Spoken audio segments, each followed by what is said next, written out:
दोस्तों, मेडागास्कर एक ऐसी कंट्री है जिसने दुनिया को चौंका के रख दिया। इंडियन ओशन के अंदर आप लोगों को ये कंट्री देखने को मिलेगी। अगर अपनी लोकेशन आप लोग देखना चाहते हैं तो ये है अपनी कंट्री और यहां से नीचे आएंगे ये है मेडागास्कर। आखिर दुनिया को कैसे चौंका दिया मेडागास्कर ने।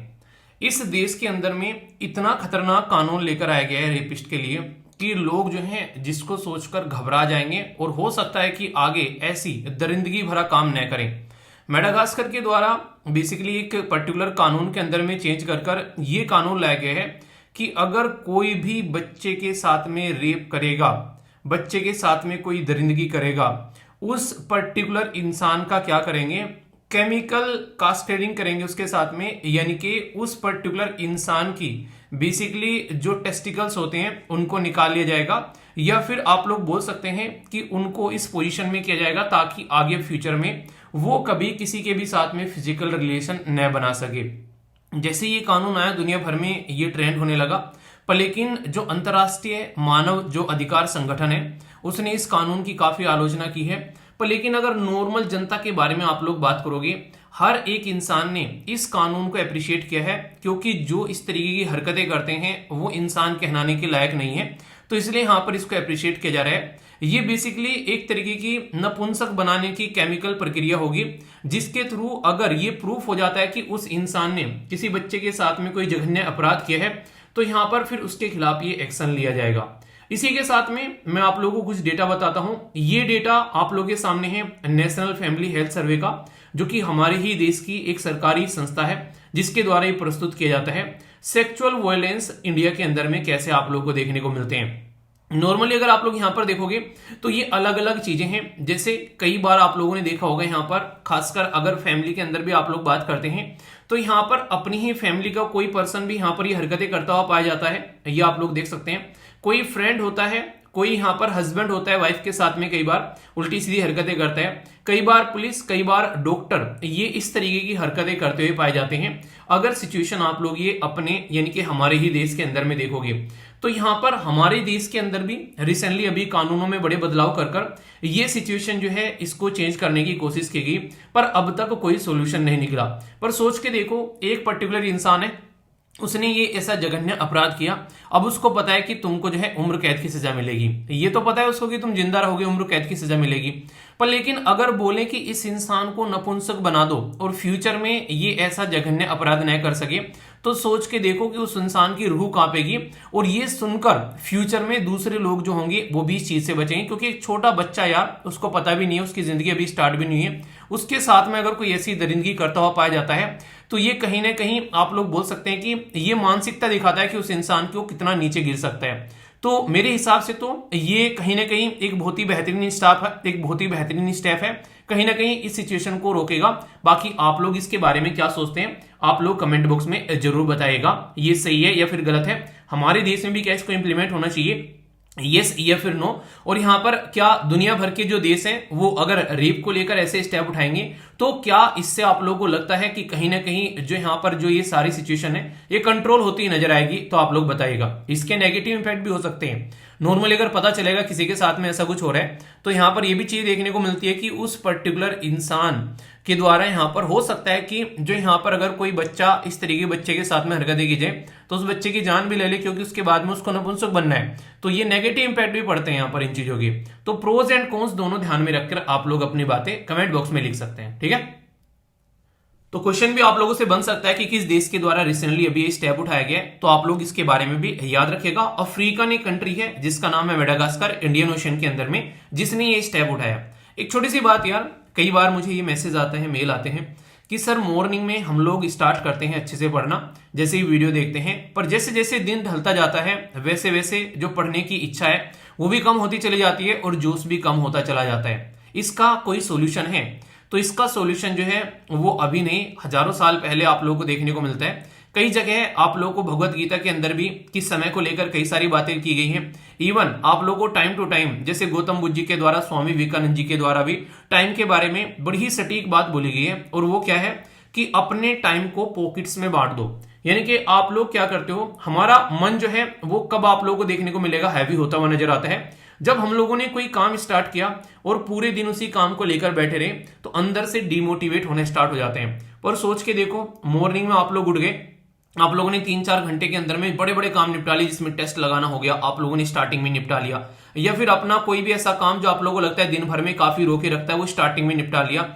आप लोगों के अंदर में अपने आप ही मोटिवेशन आना स्टार्ट हो जाएगा। तो ये चीज आप लोगों को हमेशा पूरे दिन मोटिवेट रखेगी। आप लोग मैक्सिमम जो टफ काम आप लोगों को लगता है, जो कि पूरे दिन आप लोगों को लगता है ये कैसा होगा, उसको सबसे जल्दी निपटा डालो। आप लोग देखना अंदर से एनर्जी आएगी और पूरे दिन में बेहतरीन काम करते हुए आप लोग नजर आओगे, इस बात की मैं गारंटी देता हूं। एक इंटरेस्टिंग बात बोली गई यहां पर, तूफान में ताश का घर नहीं बनता, रोने से बिगड़ा मुकद्दर नहीं बनता। जिस किसी को लगता है कि जिंदगी बर्बाद चल रही है और दूसरों के सामने रोएगा सुधर जाएगी, नहीं सुधरने वाली है। दुनिया को जीतने का हौसला रखो। एक हार से कोई फकीर नहीं बनता और एक जीत से कोई सिकंदर नहीं बनता।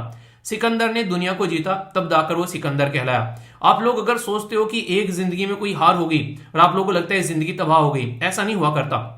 ये जिंदगी एक ऐसा प्रोसेस है जिसमें लर्निंग करते करते सीखते सीखते आप लोगों को आगे बढ़ने।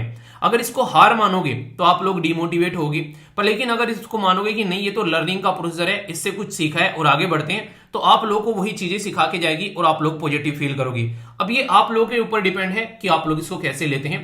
बताइएगा जरूर कि जिंदगी में किस तरीके से आप लोग इसको लेकर चलना चाहोगे। ठीक है, तो बड़ी इंटरेस्टिंग है यार ये बात। सारी चीजें हमारे दिमाग के ऊपर डिपेंड है। आप लोग जैसा सोच लो वैसे ही फीलिंग आप लोग को आनी स्टार्ट हो जाती है। तो मैं आशा करता हूं आप लोगों इससे फायदा होगा, और अगर रियलिटी में चाहते हो तो अपने टाइम को इफेक्टिवली यूटिलाइज करना स्टार्ट करो। ठीक है, स्टार्टिंग में एक आर्टिकल में लेना चाहूंगा। ये आर्टिकल पीआईबी के द्वारा कवर किया गया, ये आर्टिकल हिंदू न्यूज़पेपर के द्वारा, इंडियन एक्सप्रेस के द्वारा, और रीजन भी बनता है सरकारी न्यूज है तो यहां पर ये बनता भी है। और स्टार्टिंग में ही क्यों ले रहा हूं इस आर्टिकल को, क्योंकि मुझे लगा कि आप लोगों के आसपास में कोई ना कोई ऐसे बच्चे रहते होंगे जिसको आप लोग ये बात बता सकते हो, और 2-3 दिन पहले ही मैं आप लोगों को ये बात बता रहा हूं तो आप लोग उनका ये न्यूज पहुंचा भी सकते हो। उनके लिए फायदेमंद होगी, आप लोगों के लिए एग्जाम के लिए इंपॉर्टेंट होगी, तो दोनों ही काम हो जाएंगे। अब न्यूज क्या है वो सुनिए। इसरो के जो यंग साइंटिस्ट हैं उसका एक प्रोग्राम रहता है इसरो का, जो कि रजिस्ट्रेशन स्टार्ट होगा 20 फरवरी को, यानी कि आज 17 फरवरी है तो 20 फरवरी को प्रोग्राम स्टार्ट होगा। इसमें क्या क्या क्राइटेरिया है, अगर किसी को यंग साइंटिस्ट बनना है, आईएएस बनना, डॉक्टर बनना, पायलट बनना, या ये सारी चीजें आप लोगों ने देखी होगी, आईपीएस ऑफिसर बनना, ये कई बार अप्रिशिएट की जाती है समाज के अंदर में, क्योंकि वो दिखते हैं सबको सामने, पर साइंटिस्ट सबको दिखाई नहीं देते हैं। हमारे देश के जो फॉर्मर साइंटिस्ट और हमारे former president APJ Abdul Kalam sir जी, वो बाद में चमके जब यहां पर आज की डेट में आप लोग बोल सकते हो जब वो दुनिया के सामने आए, उन्होंने अपनी कई सारी चीजें जो है दुनिया के सामने रखी, वरना स्टार्टिंग में कोई उनको जानता भी नहीं था। यानी कि उपलब्धियों के बाद यहां पर जाना जाता है किसी भी साइंटिस्ट को। पर आईएएस बन जाओ, अब तक काम भी आप लोगों ने स्टार्ट नहीं किया है, आप लोग फेमस हो जाओ कि भाई आईएएस बन गया, तो ये कमी देखने को मिलेगी आप लोगों को हमारे समाज के अंदर में, कि एक साइड में साइंटिस्ट अपने आप को प्रूव करते हैं, कोई ना कोई वो साइंटिस्ट बन गए, ये उनके लिए अचीवमेंट नहीं माना जाता है समाज को रिकॉग्निशन करने के लिए।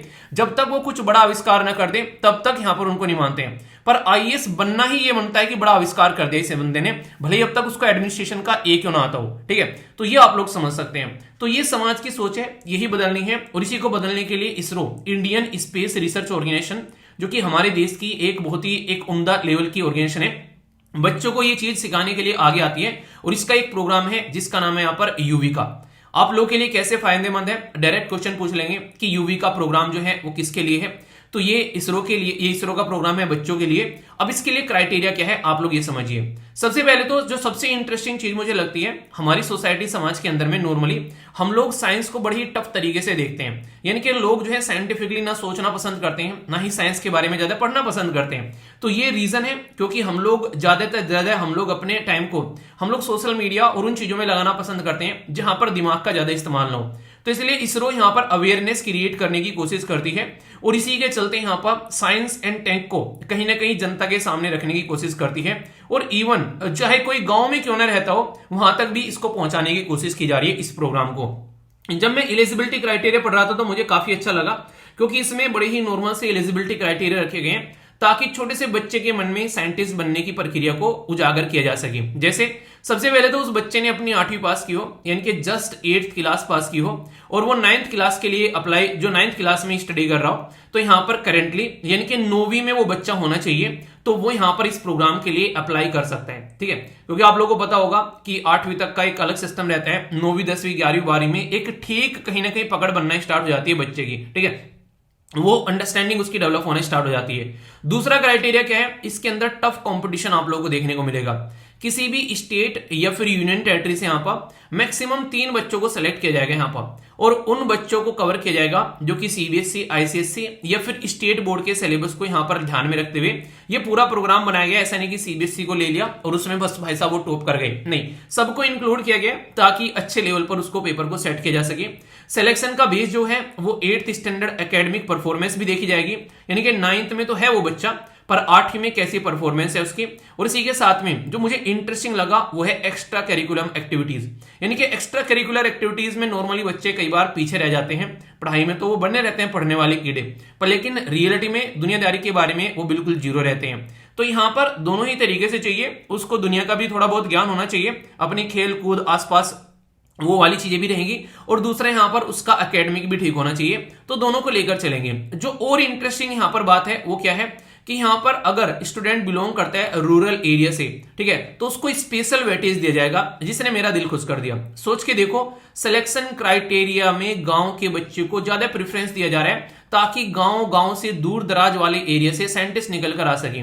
इसने इस लाइन ने लिखते ही इसरो के लिए मेरी इज्जत बढ़ा दी, क्योंकि नॉर्मली शहरों में बच्चे पढ़ लेते हैं, अच्छा माहौल मिल जाता है, माँ बाप भी खर्च कर लेते हैं, पर गांव में कैसा माहौल होता है ये आप लोग समझते होंगे पढ़ाई को लेकर। अक्सर अगर गवर्नमेंट स्कूल के बारे में बात करूं, जब तो आप लोगों को बताऊं, मैं जैसे मैं भी एक गवर्नमेंट स्कूल से पढ़ा हूं, मतलब स्कूल में टीचर जो है वो आप लोगों को उस लेवल पर अपनी रेस्पॉन्सिबिलिटी निभाते हुए नजर नहीं आएंगे जिस लेवल पर प्राइवेट स्कूल में पढ़ाते हैं। जब तक 12th तक के बारे में बात करता हूं, सब टीचर के बारे में बात नहीं कर रहा हूं, मैं कुछ के बारे में बात कर रहा हूं, वरना बहुत सारे टीचर बहुत अच्छा पढ़ाते हैं। कई सारे टीचर मुझे अब तक याद है जिन्होंने बहुत ही मेहनत से पढ़ाया, पर कुछ टीचर ऐसे होते हैं जो कि टाइम पास करने आते हैं, खासकर गवर्नमेंट स्कूल में।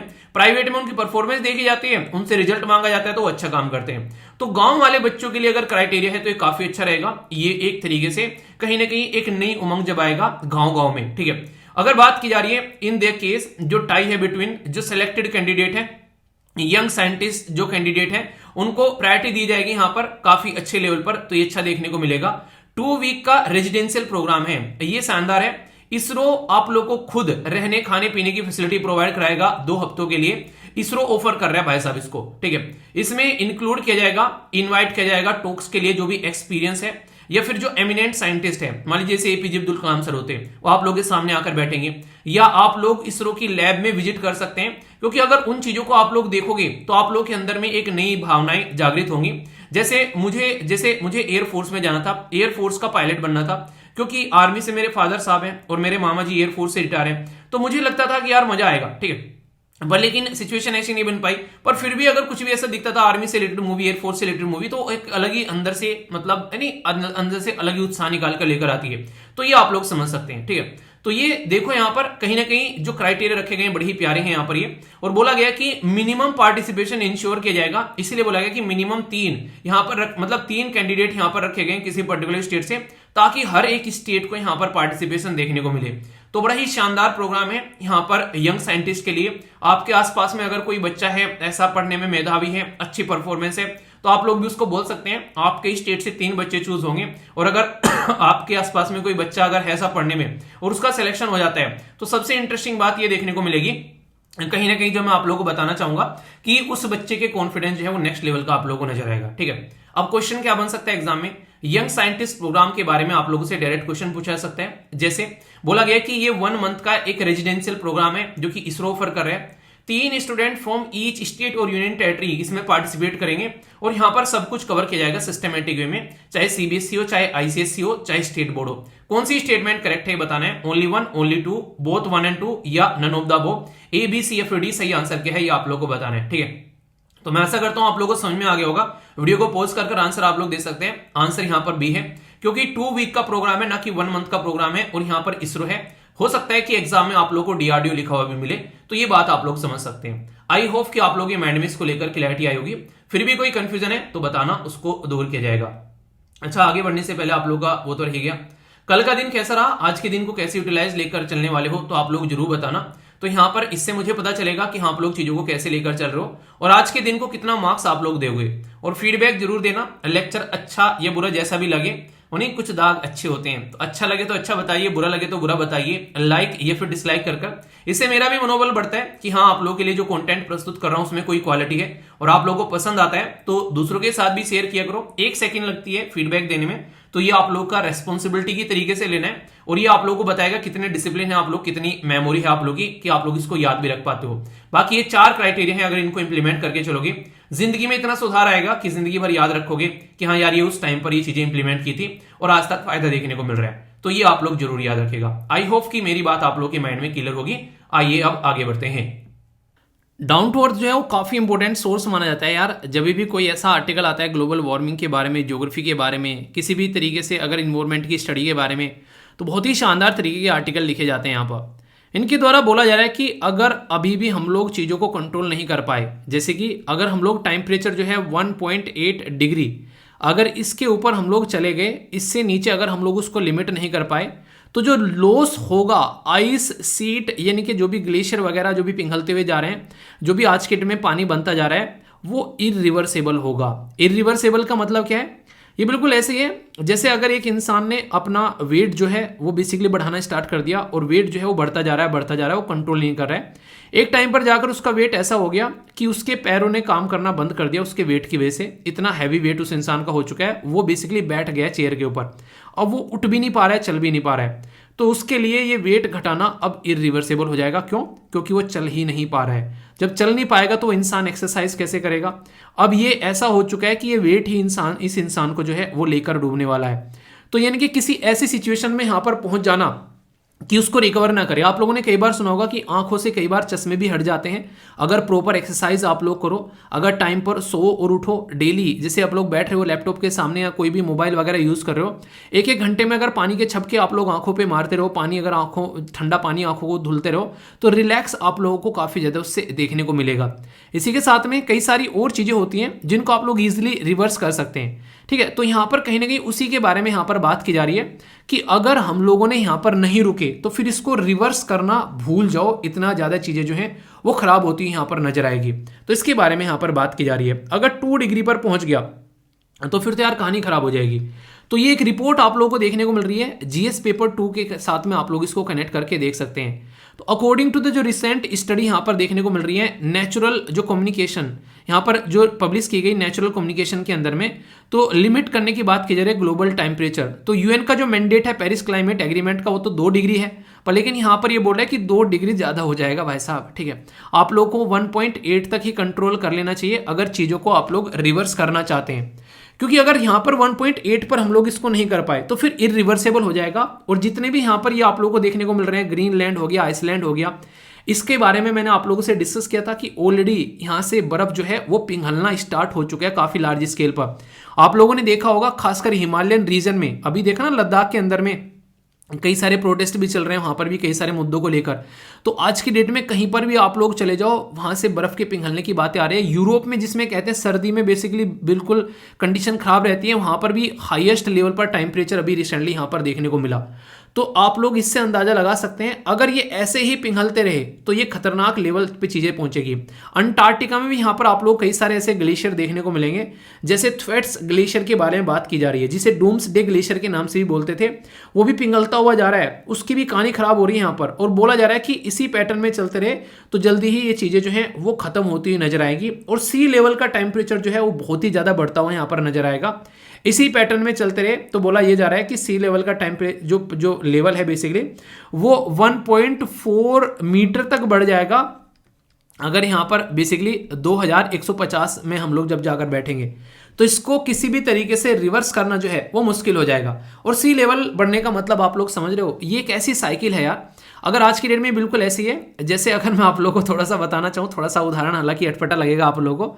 जैसे अगर कोई इंसान जो है आज की डेट में उसको हिस्ट्री पढ़ने में मजा नहीं आ रहा है, ठीक है, अगर हिस्ट्री पढ़ने में उसको मजा नहीं आ रहा है, उसको पॉलिटी पढ़ने में भी मजा नहीं आएगा। क्यों?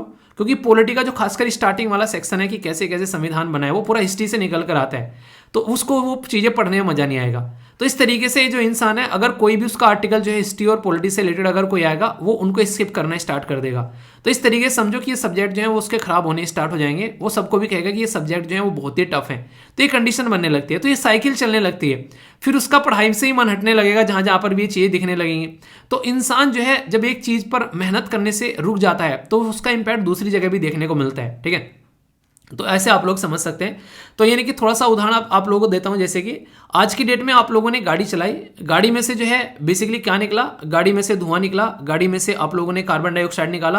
अब वो इन्वायरमेंट में गया, उसकी वजह से टेम्परेचर बढ़ गया, टेम्परेचर बढ़ गया। टेम्परेचर बढ़ने की वजह से जो है यहाँ पर आप लोगों को देखने को मिलेगा गर्मी बढ़ती हुई नजर आएगी। जैसे जैसे गर्मी बढ़ती हुई नजर आएगी, कई बार क्या आप लोगों को चीज़ देखने को मिलती है, अगर आप लोग शहर में हैं और अगर आप लोग गांव में हैं तो दोनों में टेम्परेचर का डिफरेंस आप लोग खुद अपनी बॉडी से फील कर सकते हैं। कितना ज़्यादा तकड़ा डिफरेंस आप लोगों को नजर आएगा। जहां पर पेड़ होते हैं वहां पर इंसान को जाकर तसल्ली मिलती है, और अभी तो आगे आगे आप लोगों को चीज़ें देखने को मिलेगी। तो यहां से समझ सकते हैं कार्बन डाइऑक्साइड निकल रही है, CH4 मेथेन निकल रही है। कार्बन डाइऑक्साइड जो निकलती है वो सही है, एक बार को समझ में आ रही है, पर लेकिन जो मेथेन निकलती है वो इतनी खतरनाक है कि कार्बन डाइऑक्साइड की 80 गुना पावर इसके अंदर है। जितनी मेथेन निकल रही है, अगर उतनी जितनी कार्बन डाइऑक्साइड निकल रही है उतनी मेथेन निकल जाए तो जमीन पर आग लग जाए। आप लोग ऐसे समझ सकते हैं। तो अभी कंडीशन इतनी खतरनाक है कि जो ग्रीन हाउस गैस है, जैसे यहां पर कार्बन डाइऑक्साइड हो गई, मेथेन हो गई, या फिर नाइट्रस ऑक्साइड हो गई, ये सारी की सारी जो है रिकॉर्ड हाई लेवल पर देखने को मिली 2021 के अंदर में। मेथेन का एमिशन जो है वो काफी ज्यादा देखने को मिला यहाँ पर रिसेंटली अभी एज कंपेयर टू अर्लियर। तो इसकी वजह से टेम्परेचर जो है वो अच्छे लेवल पर बढ़ रहा है, और सी का लेवल भी यहाँ पर जो पहले जिस लेवल पर बढ़ा करता था अब उससे ज्यादा लेवल पर बढ़ना स्टार्ट यहाँ पर हो गया है। हीट वेव के बारे में बात करें तो कई जगह हीट वेव आप लोग काफी लार्ज स्केल पर देखने को मिलती है। तो ये भी एक काफी बड़ी प्रॉब्लम यहाँ पर निकल कर आ रही है, जिसके ऊपर काम करना जरूरी है। पाकिस्तान और इंडिया में 2022 में बहुत लार्ज स्केल पर हीट वेव अभी देखने को मिली। तो आगे ये हीट वेव का जो रवैया है वो ऐसे ही आप लोगों को देखने को मिलेगा अगर इन पे कंट्रोल जो है वो नहीं किया गया।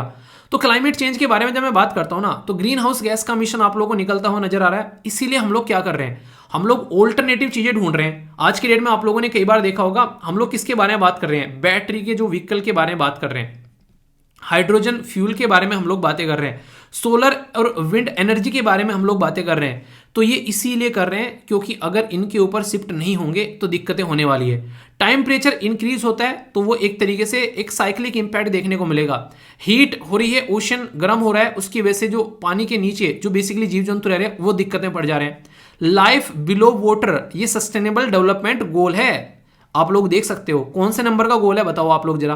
टोटल मिलाकर 17 सस्टेनेबल डेवलपमेंट गोल हैं। अगर याद नहीं होते तो sustainable development goal by Veer search कर लेना, सारे के सारे गोल आप लोगों को देखने को मिल जाएंगे, कोई कंफ्यूजन आप लोगों के अंदर नहीं रहेगा। ठीक है, इसी के साथ में यहां पर एक्सट्रीम हीट देखने को मिलेगी, एक्सट्रीम वेदर आप लोगों को देखने को मिलेगा, अनप्रेडिक्टेबल, इतनी ज्यादा गर्मी होगी, इतनी ज्यादा सर्दी होगी, मतलब कोई ताई नहीं है, तो एक तरीके से कोई सीमा ही नहीं है। तो ऐसी सिचुएशन खराब होती है आप लोगों को नजर आएगी।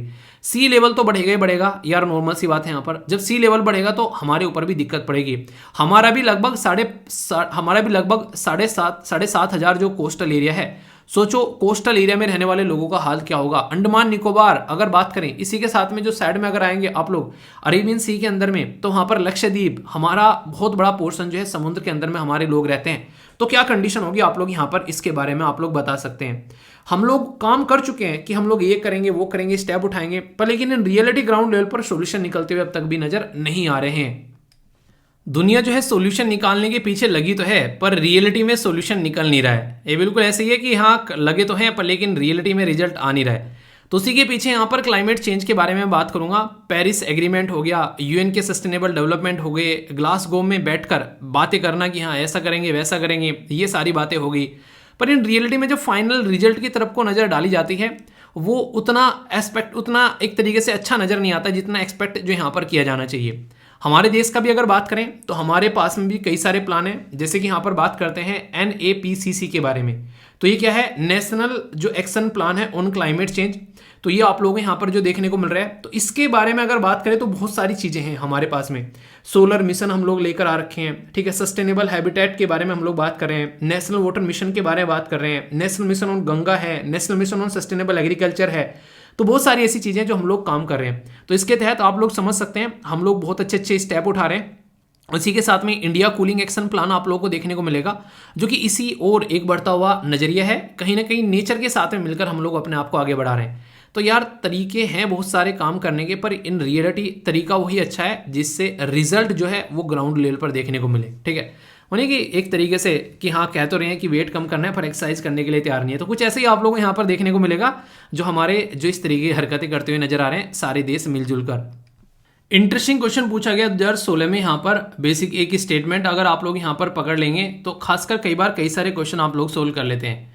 जैसे कि ग्रीन इंडिया मिशन के बारे में बात की जा रही है, गवर्नमेंट ऑफ इंडिया का यहाँ पर ये मिशन है, तो कौन सी स्टेटमेंट इसके बारे में करेक्ट है बताना है। बोला जा रहा है कि सॉरी हिचकी इतनी आती है ना कई बार मुझे बीच बीच में, इलाज है इसका कोई? एक दिन मैंने पहले बोला था कि हिचकी इतने थे, सर बच्चे याद करते हैं बहुत ज़्यादा इसका इलाज बताओ यार कुछ मुझे हिचकी का, ठीक है? ये तो मुझे याद करना बंद करो, ठीक है? लेक्चर के बीच में आती है। बात करते हैं यहाँ पर कि इनकॉर्पोरेशन की बात की जा रही है कि environmental benefit and the cost into the union and state budget, तो इम्प्लीमेंट किया जाएगा ग्रीन अकाउंटिंग। तो यहाँ पर ये एक बोला गया है कि बजट के अंदर में खासकर दोनों के इसको इंक्लूड करने हैं। Launching the second green revolution to enhance the agriculture output so that they ensure किया जा सके फूड सिक्योरिटी यहाँ पर to one all in the future, ठीक है? सबकी फूड सिक्योरिटी को यहाँ पर फिक्स किया जा सके। रीस्टोर करना, इनहेंस करना फॉरेस्ट कवर और एक तरीके से रेस्पॉन्ड करना to the climate change by the combination of the adaptation and mitigation. कौन सा आंसर आप लोगों को लगता है कि हाँ रियलिटी में आंसर होगा? 1 2 3 या फिर 1 2 3 सही क्या है? अगर देखा जाए पढ़ने में तो ये लग रहा है कि सारे के सारे सही है, ऐसे लगता है ना, पर आंसर है सी सही। क्यों? क्योंकि सेंटर और स्टेट के बजट में चीज़ों को फोर्स करना ये चीज़ें पॉसिबल नहीं है, क्योंकि नॉर्मली अगर आप लोग देखो जो चीज़ें चल रही हैं इम्प्लीमेंट के ऊपर फोकस करना या फिर जनता के ऊपर टोटल एक तरीके से सोशल सिक्योरिटी की स्कीम प्रोवाइड कराना, उनके बारे में आप लोग देख लो। इन्वायरमेंट के इस तरीके से बेनिफिट को यहाँ पर फोर्स करना ये आप लोगों को नहीं देखने को मिल रहा है, ठीक है? इसी के साथ में सबके लिए यहाँ पर चीज़ें प्रोवाइड कराना ये भी चीज़ें पॉसिबल नहीं हो पाती हैं, ठीक है? अगर कॉमन सेंस के पॉइंट ऑफ व्यू से देखा जाए सके तो थर्ड स्टेटमेंट करेक्ट है और आंसर यहाँ पर सी हो गया। 2017 में एक यूपीएससी के द्वारा क्वेश्चन पूछा गया ग्लोबल क्लाइमेट चेंज अलायंस के बारे में, तो बोला जा रहा है कि कौन सी स्टेटमेंट करेक्ट है इसके बारे में, कि ये जो है यूरोपियन यूनियन का इनिशिएटिव है, ये प्रोवाइड करता है टेक्निकल और फाइनेंशियल सपोर्ट तो डेवलपिंग कंट्रीज, ताकि क्लाइमेट चेंज से रिलेटेड जो भी चीज़ें हैं वो यहाँ पर अपनी पॉलिसीज़ के और बजट के अंदर में लेकर आ सकें। इसी के साथ में वर्ल्ड जो रिसोर्सेज इंस्टीट्यूट है WRI और यहाँ पर world business council for the sustainable development coordinate करती है, इसके साथ में यहाँ पर ये बातें बोली गई हैं। तो सही आंसर क्या है ये बताना है, 1 2 3 2 3 या फिर 1 2 3 आप लोग के हिसाब से आंसर क्या है बताइए। इसका जो सही आंसर है वो है यहाँ पर ए, यानी कि 1 और 2 तो सही है, पर लेकिन ये कहीं पर इसके अंदर में मेंशन नहीं है, ठीक है? तो सही आंसर यहाँ पर इसका ए होगा। तो इसके बारे में आप लोग याद रख सकते हैं। ग्लोबल क्लाइमेट जो यहाँ पर जो ग्लोबल क्लाइमेट चेंज जो अलायंस यहाँ पर स्टैब्लिश की गई थी यूरोपियन यूनियन के द्वारा 2007 में, ताकि कोऑर्डिनेशन स्ट्रेंथन किया जा सके, सपोर्ट किया जा सके, जो खासकर लीस्ट डेवलप कंट्री हैं उनको यहाँ पर सपोर्ट प्रोवाइड करा जा सके, टेक्निकल भी और एक तरीके से फाइनेंशियल भी, ताकि वो अपने फील्ड में यहाँ पर कुछ काम कर सकें चीज़ों को सपोर्ट देने के लिए, ठीक है? तो ये इसके बारे में आप लोग यहाँ पर याद रखते हैं। और कई सारे इंस्टीट्यूशन मेंशन है यहाँ पर, जैसे कि फूड एग्रीकल्चर ऑर्गेनाइजेशन हो गया, यूनाइटेड नेशन डेवलपमेंट जो यहाँ पर प्रोग्राम हो गया, ये तो हैं, पर लेकिन ये वाली इंस्टीट्यूशन यहाँ पर मेंशन नहीं है, ठीक है? तो ये एक स्टेटमेंट होगी यहाँ पर। 2017 में भी क्वेश्चन पूछा गया यहाँ पर क्लाइमेट चेंज के बारे में कि ग्लोबल प्रॉब्लम है, कैसे इंपैक्ट करती है, हिमालयन रीजन कोस्टल एरिया में कैसे इफेक्ट कर रही है। 2021 में भी क्वेश्चन पूछा गया कि यहाँ पर कॉन्फ्रेंस ऑफ पार्टी जो 26 देखने को मिली थी उससे रिलेटेड यहाँ पर क्वेश्चन है, और किस तरीके से यहाँ पर कमिटमेंट मेड किया गया इंडिया के द्वारा कॉन्फ्रेंस के अंदर में, ये क्वेश्चन आप लोगों से पूछे गए। तो डायरेक्ट क्वेश्चन भी आप लोगों से बनते हैं यहाँ पर, ठीक है? तो देख सकते हैं दोनों के दोनों क्वेश्चन एक पर्टिकुलर टॉपिक से रिलेटेड। कोई भी डाउट हुआ करे तो पूछ लिया करो, और इसी के साथ में फीडबैक जरूर दिया करो, जैसा भी लगता है आप लोगों को अच्छा या बुरा फीडबैक देकर आप लोग बता दिया करो, ठीक है? ताकि उसको इंप्रूव किया जा सके। लाइक या डिसलाइक कर आप लोग बता सकते हैं। दोस्तों ये एक ऐसा इंपॉर्टेंट केस है जिसके बारे में आप लोगों को पता होना चाहिए, खासकर कहीं ना कहीं आप लोगों से कई बार यहाँ से क्वेश्चन भी बनते हैं, और क्वेश्चन बनना तो अपनी जगह, आप लोगों को इन चीज़ों के बारे में वैसे भी थोड़ा सा आइडिया होना चाहिए कि ऐसा भी कुछ है देश के अंदर में। देखिए मान लीजिए अगर कोई एक इंडियन सिटीजन है, एक तो उसके अधिकार है, हमारा संविधान उसके अधिकार बताता है, एक है कि जो बाहर का भी अगर कोई पर्टिकुलर इंसान जो है वो हमारे देश में आकर रह रहा है तो उसके अधिकार क्या होने चाहिए। सोचो एक पर्टिकुलर पर्सन जो है वो हमारे देश में आया और हमारे देश में बेसिकली रहने वाला हमारे देश का ही है, कहीं बाहर जाकर रह रहा है, या फिर कोई हमारे देश में आता है और किसी बच्चे को जो है वो गोद लेके जाता है, और बच्चा है या फिर कोई पर्सन विद डिसेबिलिटी कोई भी ऐसा पर्सन है, तो उसका गार्जियन अगर वो बन जाता है तो कल को चलकर वो उसको अपने साथ में लेकर जाते हैं, तो यहाँ पर दिक्कत क्या होगी? दिक्कत यहाँ पर ये होगी, कल को अगर उसके साथ में कुछ भी छेड़खानी कुछ गलत काम हो रहा है तो उसकी रेस्पॉन्सिबिलिटी कौन लेगा? ये काफ़ी बड़ी बात यहाँ पर निकल कर आती है। तो इसी के चलते एक काफ़ी इंपॉर्टेंट केस निकल कर आया दिल्ली हाई कोर्ट का। तो जीएस पेपर 2 में जो पॉलिटी वाला सेक्शन है उसके साथ में आप लोग इसको कनेक्ट करके देख सकते हैं। तो दिल्ली हाई कोर्ट के द्वारा यहाँ पर बोला गया कि फॉरेनर जो है कैन नॉट क्लेम मतलब vested right to be appointed at the legal guardian of the person with disability, और क्लेम ये यहाँ पर एक तरीके से claim protection guarantee under the protect यहाँ पर पार्ट 3 ऑफ द कॉन्स्टिट्यूशन, जो कि फंडामेंटल राइट के बारे में बात करता है। मतलब क्या है, मतलब मैं आप लोगों को यहाँ पर समझाता हूँ थोड़ा सा अच्छे से, ताकि आप लोग चीज़ों को यहाँ पर समझ सके। आज की डेट में आप लोगों को देखने को मिलते हैं कि कई तरीके से पर्सन विद डिसेबिलिटी जो सेक्शन है हमारे देश में, क्या ऑल ओवर वर्ल्ड में आप लोगों को यहाँ पर देखने को मिलता है। और ऐसा नहीं कि छोटा बड़ा है, काफ़ी बड़ा सेक्शन आप लोगों को यहाँ पर देखने को मिलेगा जो कि पर्सन विद डिसेबिलिटी है। कई सारे स्पोर्ट्स भी पर्टिकुलर सेक्शन के लिए हमारे देश में चलाए जाते हैं, जो आप लोगों ने यहाँ पर देखे होंगे। तो यहाँ पर अगर मेजर पॉइंट आता है निकल कर कि अगर गार्जियन के बारे में बात करें तो किस पर्टिकुलर पर्सन को जो है वो गार्जियन होना चाहिए, तो national trust for welfare of the person with autism. इसी के साथ में यहाँ पर अगर बात करें जैसे mental retardation and the multiple disability rule 2001 जो है वो अलाउ करता है ओनली इंडियन सिटीजन को कि वो गार्जियन होने चाहिए, वो बाहर के सिटीजन को गार्जियन बनाने के लिए अलाउ नहीं करता है। तो इस पर्टिकुलर केस को लेकर पहुंचा गया कि आखिर इंडियन सिटीजन ही क्यों, बाहर का सिटीजन क्यों नहीं, उसमें बाहर का सिटीजन भी कोई हो तो उसको भी अलाउ करना चाहिए। तो यहाँ पर बेसिकली हाई कोर्ट के द्वारा इस चीज को इस तरीके से लिया गया कि कल को चलकर अगर कोई भी इशू होता है तो हमारे देश के अंदर में तो हमारा कानून लगेगा, अब बाहर अगर कोई जाता है लेकर तो वहां पर फिर उसके कानून लगेंगे। तो यहाँ पर कहीं ना कहीं जो कोई ऐसा पर्टिकुलर इंसान है जो कि एक तरीके से डिसेबल पर्सन की कैटेगरी में आता है, तो फिर उसके साथ में ये जाति हो सकती है कि उसके साथ में अगर कोई गलत होता है तो फिर किस तरीके से उसको ट्रीटमेंट वहां पर मिलेगा। तो इंडियन सिटीजन ही यहाँ पर गार्जियन बनेगा, ये बातें यहाँ पर बोली गई है, और बाहर का जो इंसान है वो यहाँ पर गार्जियन नहीं बनेगा। तो इसके चलते यहाँ पर ये रिसेंटली अभी न्यूज में आ गया है, तो इसके बारे में आप लोग आइडिया रखिएगा। वैसे कुछ इंपॉर्टेंट अगर आप लोगों को पता हो, हमारे संविधान के अंदर में जो पार्ट 3 है उसमें फंडामेंटल राइट आप लोगों के लिए रखे हुए हैं। ये फंडामेंटल जो राइट है इसमें आर्टिकल 12 से लेके आर्टिकल 35 तक जो आप लोगों के लिए अधिकार है ये काफी इंपॉर्टेंट है। यहाँ पर ये इंसान के वो अधिकार हैं जिनका अगर आप लोग कहीं भी हनन होता हुआ देखते हैं तो डायरेक्ट कोर्ट में जा सकते हैं। पर इसमें से कुछ ऐसे हैं जो कि ओनली सिटीजन के लिए हैं, और इसमें से कुछ ऐसे हैं जो कि सिटीजन और फॉरेनर सबके लिए हैं। तो यहाँ पर जैसे आप लोग बात करेंगे 15-16, पता चला हमारे देश में जॉब पाने का अधिकार है, तो हमारे देश के लोगों को तो जॉब मिल नहीं रही ढंग से, बाहर वालों को भी जॉब देने लगे तो वो अपना फंडामेंटल राइट बोलेंगे हो चुका फिर तो यहाँ तक काम ठीक है। तो यानी कि जरूरी है कि अपने ही देश के सिटीजन के ऊपर ज़्यादा फोकस किया जाए। रिलीजन के बारे में अगर बात करते हैं तो भाई साहब ठीक है यार, तुम्हारा रिलीजन है तुम फॉलो कर लो, हमारे देश में आगे कोई दिक्कत नहीं है, हम तुम्हारे रिलीजन के ऊपर कोई क्वेश्चन मार्क लगा ही नहीं रहे। क्यों? क्योंकि हम तो सेक्युलर देश हैं। तो ये आप लोग समझ सकते हैं, तो इस तरीके से समझ सकते हैं। इवन राइट टू एजुकेशन के अधिकार भी यहाँ पर प्रोवाइड करा रखे हैं, कोई पढ़ना चाहता है तो उसको प्रोवाइड कराया जा सकता है। पर माइनॉरिटी वाले जो अधिकार हैं आर्टिकल 19 और आर्टिकल 30 में, वो हमारे सिटीजन के लिए ही आप लोगों को यहाँ पर देखने को मिलेंगे। तो कुछ ऐसे अधिकार हमारे देश में जो है वो बेसिकली डिवाइड कर रखे हैं। तो इसलिए कई बार क्वेश्चन भी बन जाता है कि कौन सा अधिकार जो है वो ओनली सिटीजन के लिए है, कौन सा अधिकार जो है वो फॉरेनर के लिए है।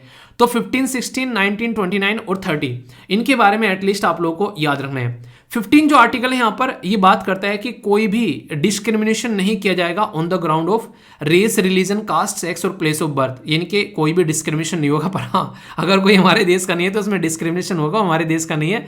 हमारे देश का सिटीजन होने का फायदा है ये आर्टिकल, आप लोग ऐसा बोल सकते हो। मैंने कहते हैं कि देश का सिटीजन होने का क्या फायदा है, तो ये आर्टिकल है फायदा आप लोगों के लिए अगर आप लोग देश के सिटीजन है। आर्टिकल जो 16 है यहाँ पर बेसिकली वो आप लोगों को एम्प्लॉयमेंट की अपॉर्चुनिटी देता है, तो यहीं से ही मिलती है, ये बाहर के इंसान को नहीं मिलेगी।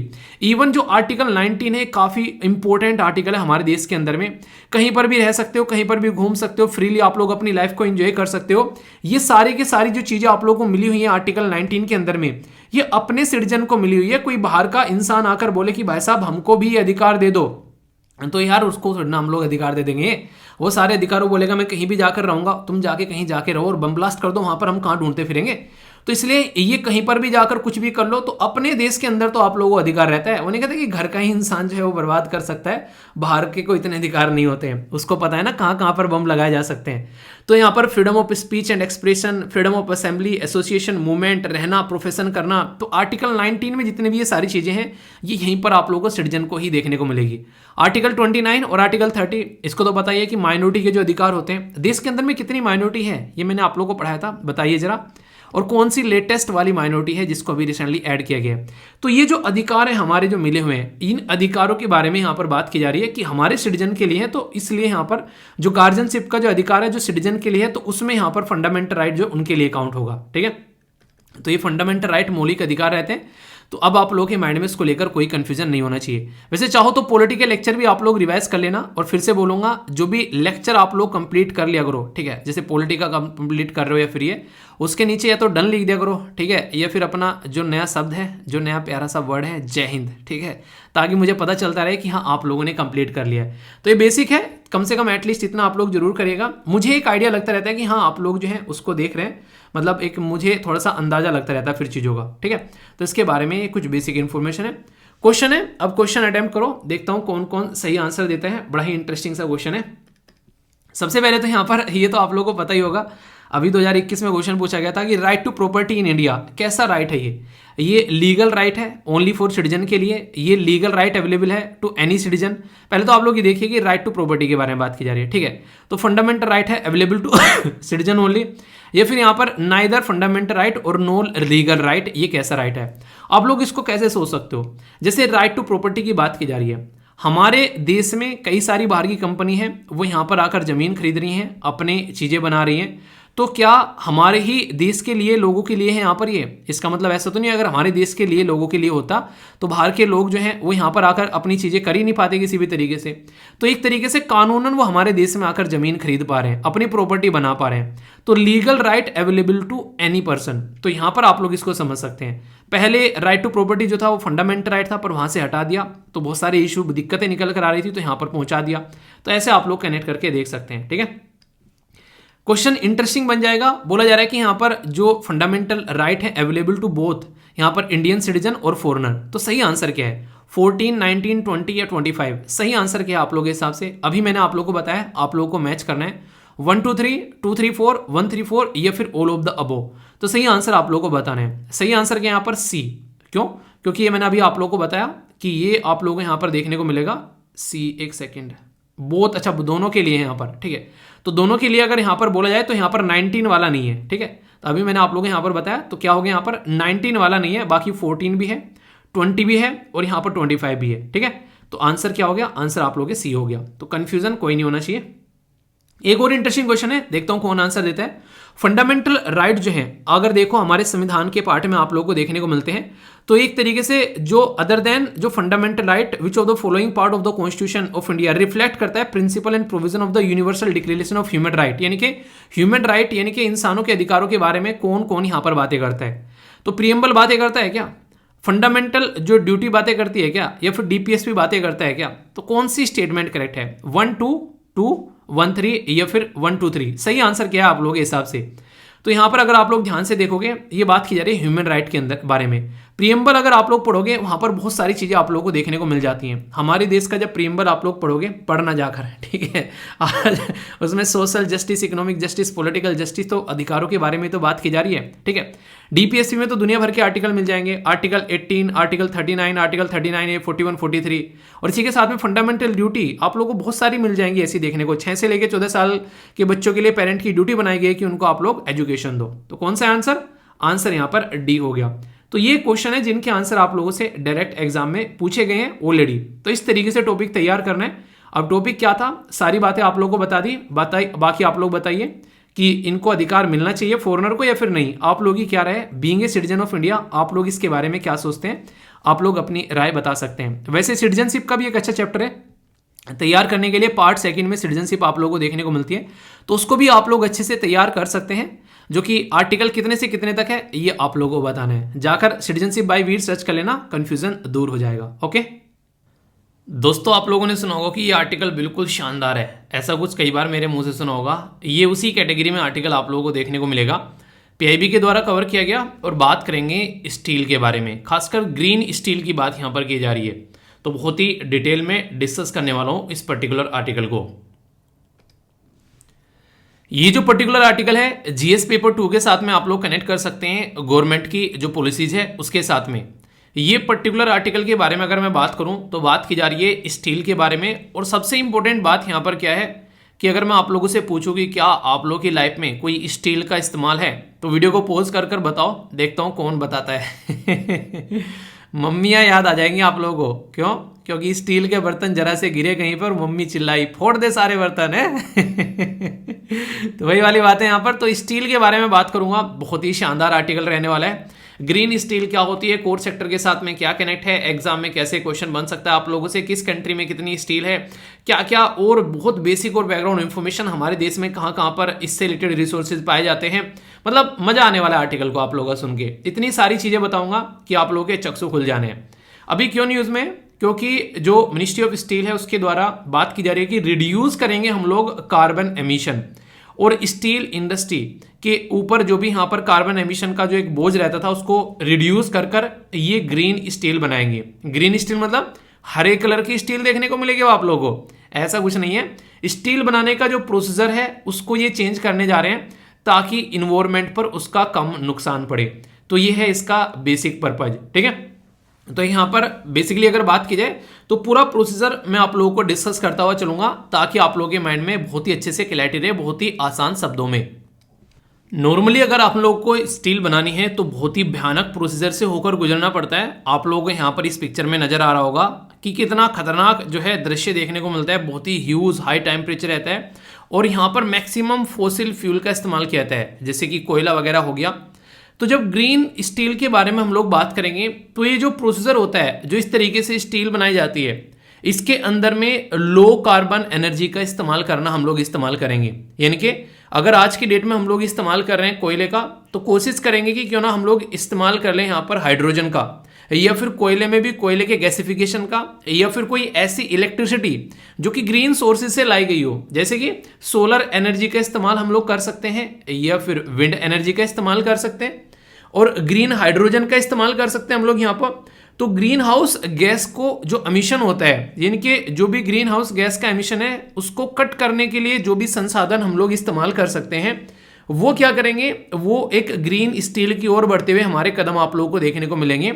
और ये बताया जा रहा है कि अगर ग्रीन रिसोर्सेज का इस्तेमाल कर कर हम लोग जो स्टील बनाते हैं उस स्टील की जो क्वालिटी है वो भी इंप्रूव होती है। तो ये काफी बड़ी बात है। यानी कि जो स्टील हम लोग बना रहे हैं फॉसिल फ्यूल का इस्तेमाल कर कर, उसकी क्वालिटी वो देखने को नहीं मिलेगी। स्टील की क्वालिटी जो आप लोगों को ग्रीन जो एक तरीके से ईंधन यूज करके निकल कर आने वाली है। अब यहाँ पर मैं थोड़ा सा और आप लोगों को समझाऊंगा कि किस तरीके की स्टील आप लोगों को देखने को मिलती है। स्टील कुछ ऐसी आप लोगों के सामने यहाँ पर निकल कर आती है जब ये पर्टिकुलर प्रोसीजर के थ्रू निकलती है।